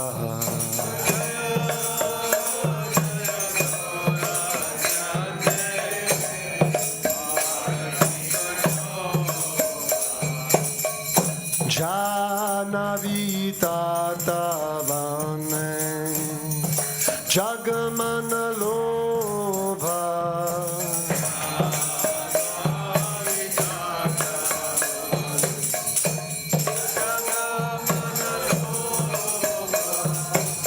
Gaurangiraroti Kshobha Jagajanamana Lobha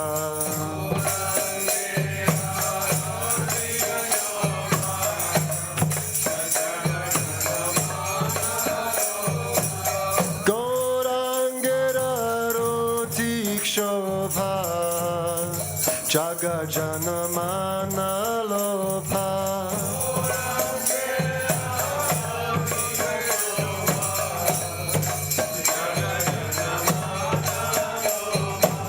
Gaurangiraroti Shobha Jaga Janamana Lobha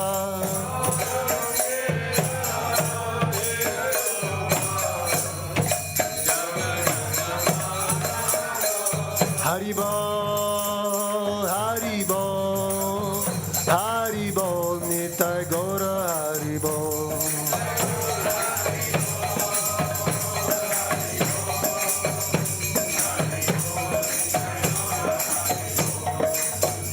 Jaya Shri Krishna Chaitanya Prabhu Nityananda Shri Advaita Gadadhar Shri Vasadi Gaura Bhakta Vrinda Jaya Shri Krishna Chaitanya Prabhu Nityananda Shri Advaita Gadadhar Shri Vasadi Jaya Shri Krishna Chaitanya Prabhu Nityananda Shri Advaita Gadadhar Shri Vasadi Gaura Bhakta Vrinda Jaya Shri Krishna Chaitanya Prabhu Nityananda Shri Advaita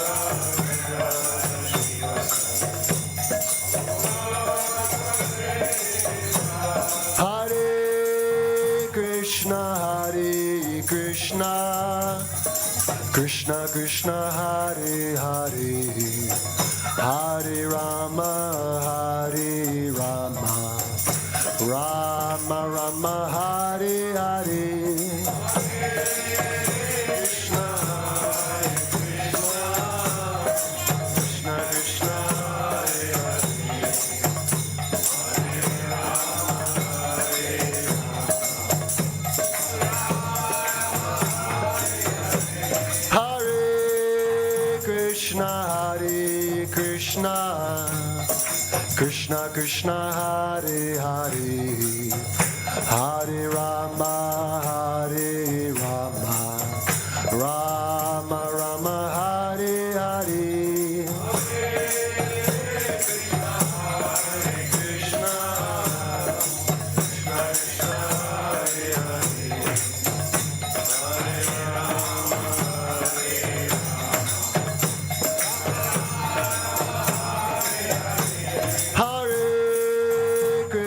Hare Krishna, Krishna Krishna, Hare Hare, Hare Rama, Hare Krishna, Krishna Krishna, Hare Hare, Hare Rama, Hare Rama, Rama Rama, Hare Hare.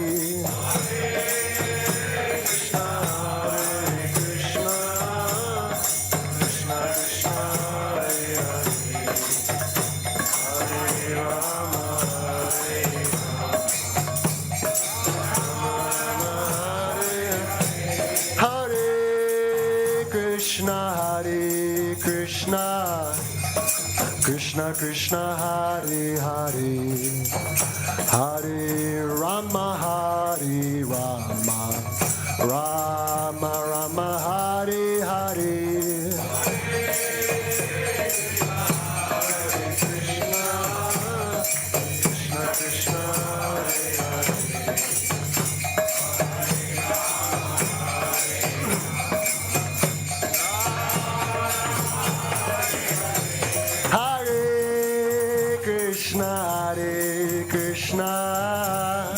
Krishna Krishna, Hare Hare, Hare Rama, Hare Rama, Rama Rama, Hare Hare.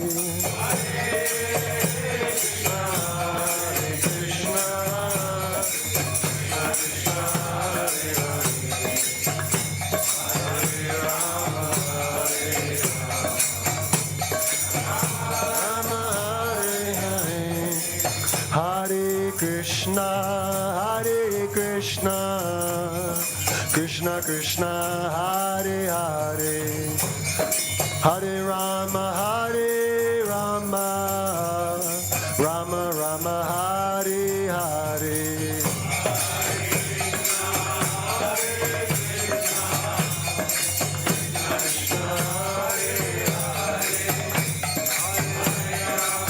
Hare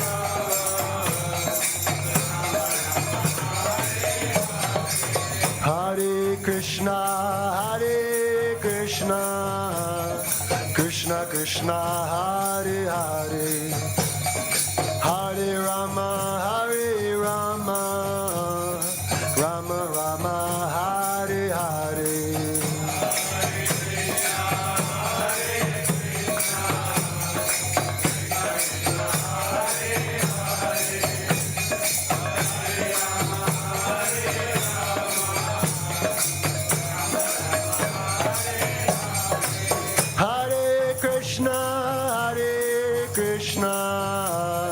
Krishna Krishna, Hare Hare, Hare Rama, Rama Rama, Hare Hare.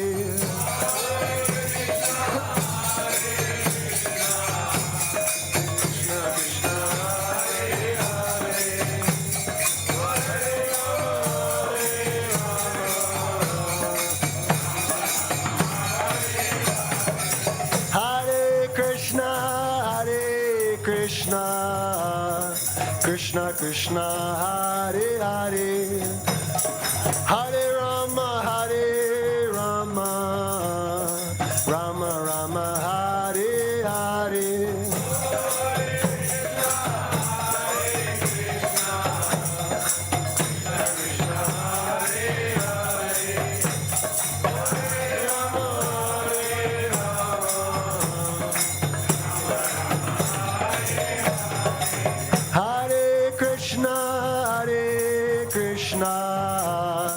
Krishna Krishna, Hare Hare, Hare Rama, Rama Rama, Hare Hare.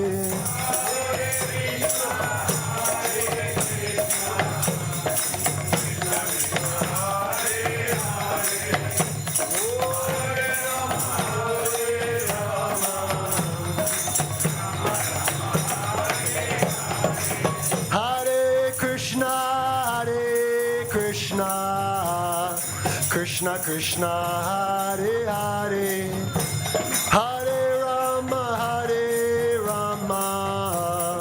Rama Rama, Hare Hare.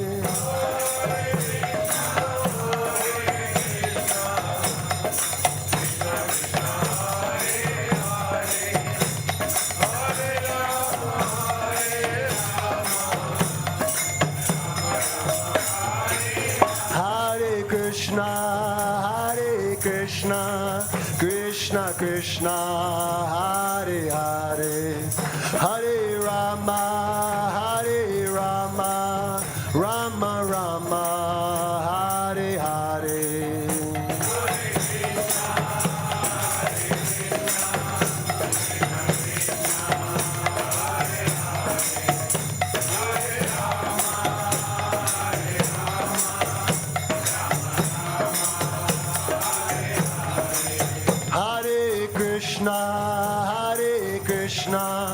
Krishna Krishna, Hare Hare, Hare Rama, Rama Rama, Hare Hare.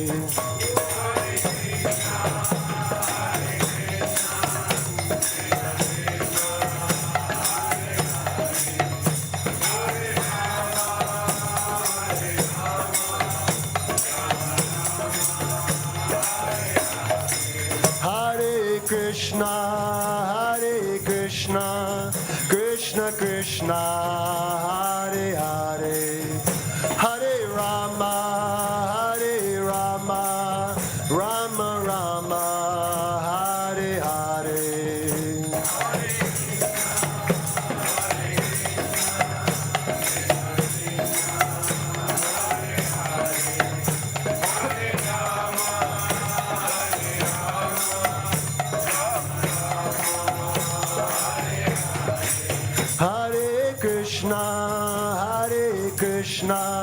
Krishna Krishna, Hare Hare, Hare Rama, Rama Rama, Hare Hare.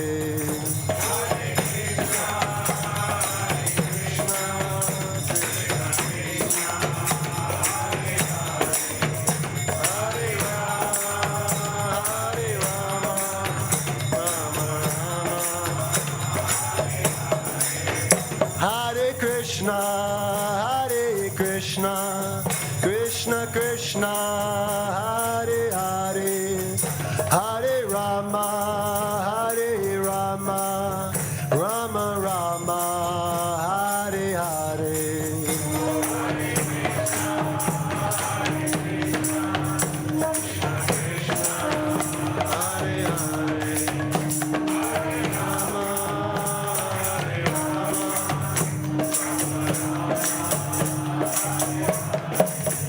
Hare Krishna, Hare Krishna, Krishna Krishna, Hare Hare, Hare Rama, Hare Rama, Rama Rama, Hare Hare.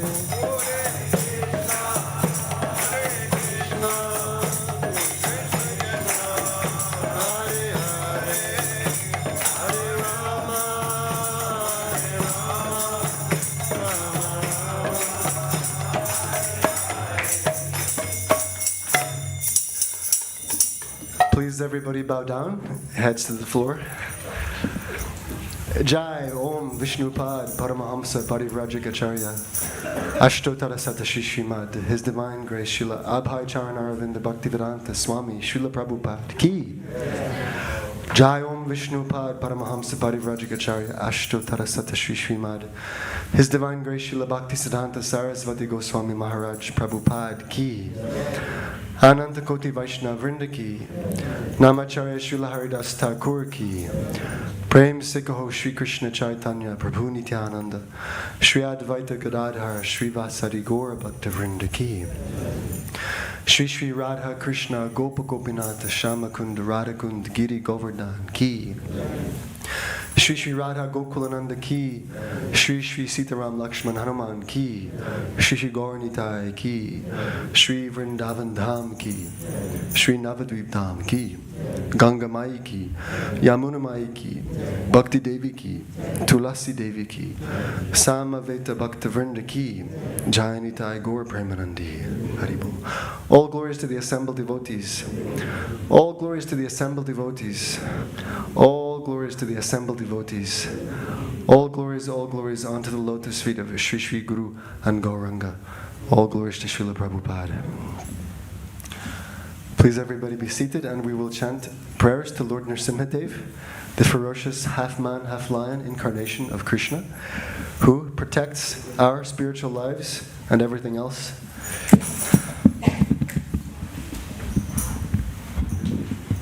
Thank you.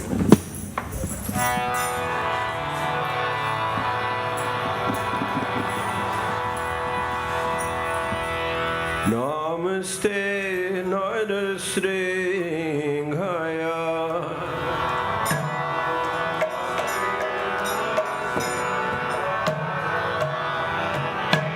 Namaste Nardasringhaya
saranam prapade.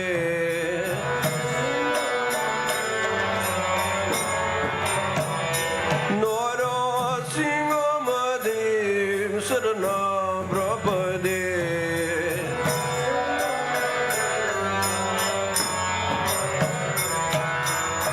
Tavakara kamala vare nagamo bhuta sringam dalita hiranyakashipu danabringa keshavadrita narahari rupa jai jagadisha hare jai jagadisha hare jai jagadisha hare tavakara kamala vare naka sringam dalita hiranakashipu danabringam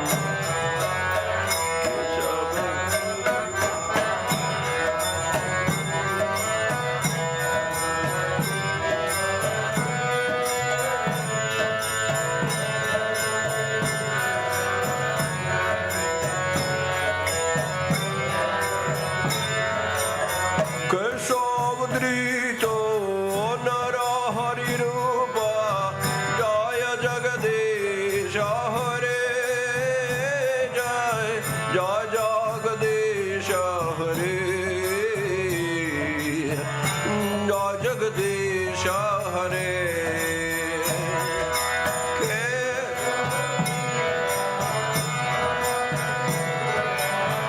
jai jagadisha hare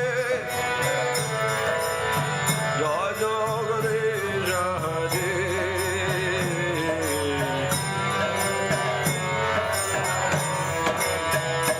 jaya nasingale narasingane nasingane jaya nasingane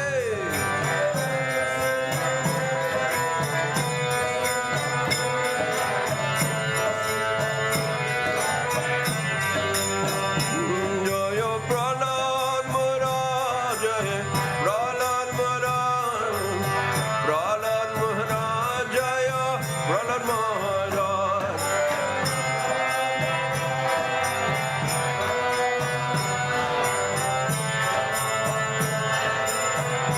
Jaya Jaya Prabhupada, Prabhupada, Prabhupada, Jai Prabhupada.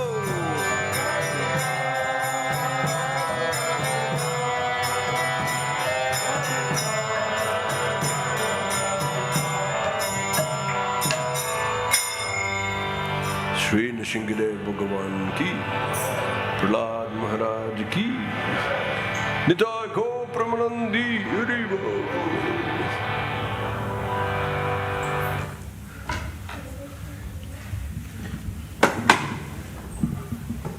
Thanks so much, everybody. Mahaprasadam is being served currently, just outside the door at reception.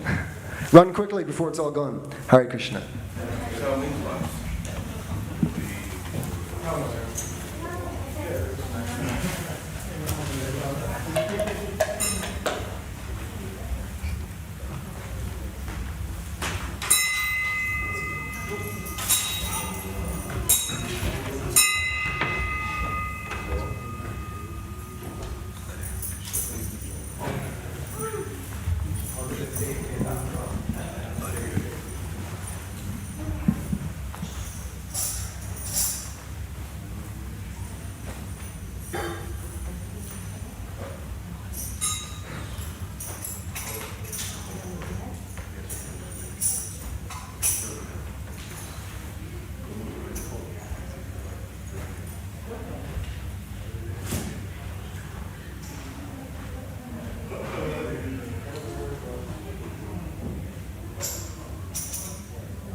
Bless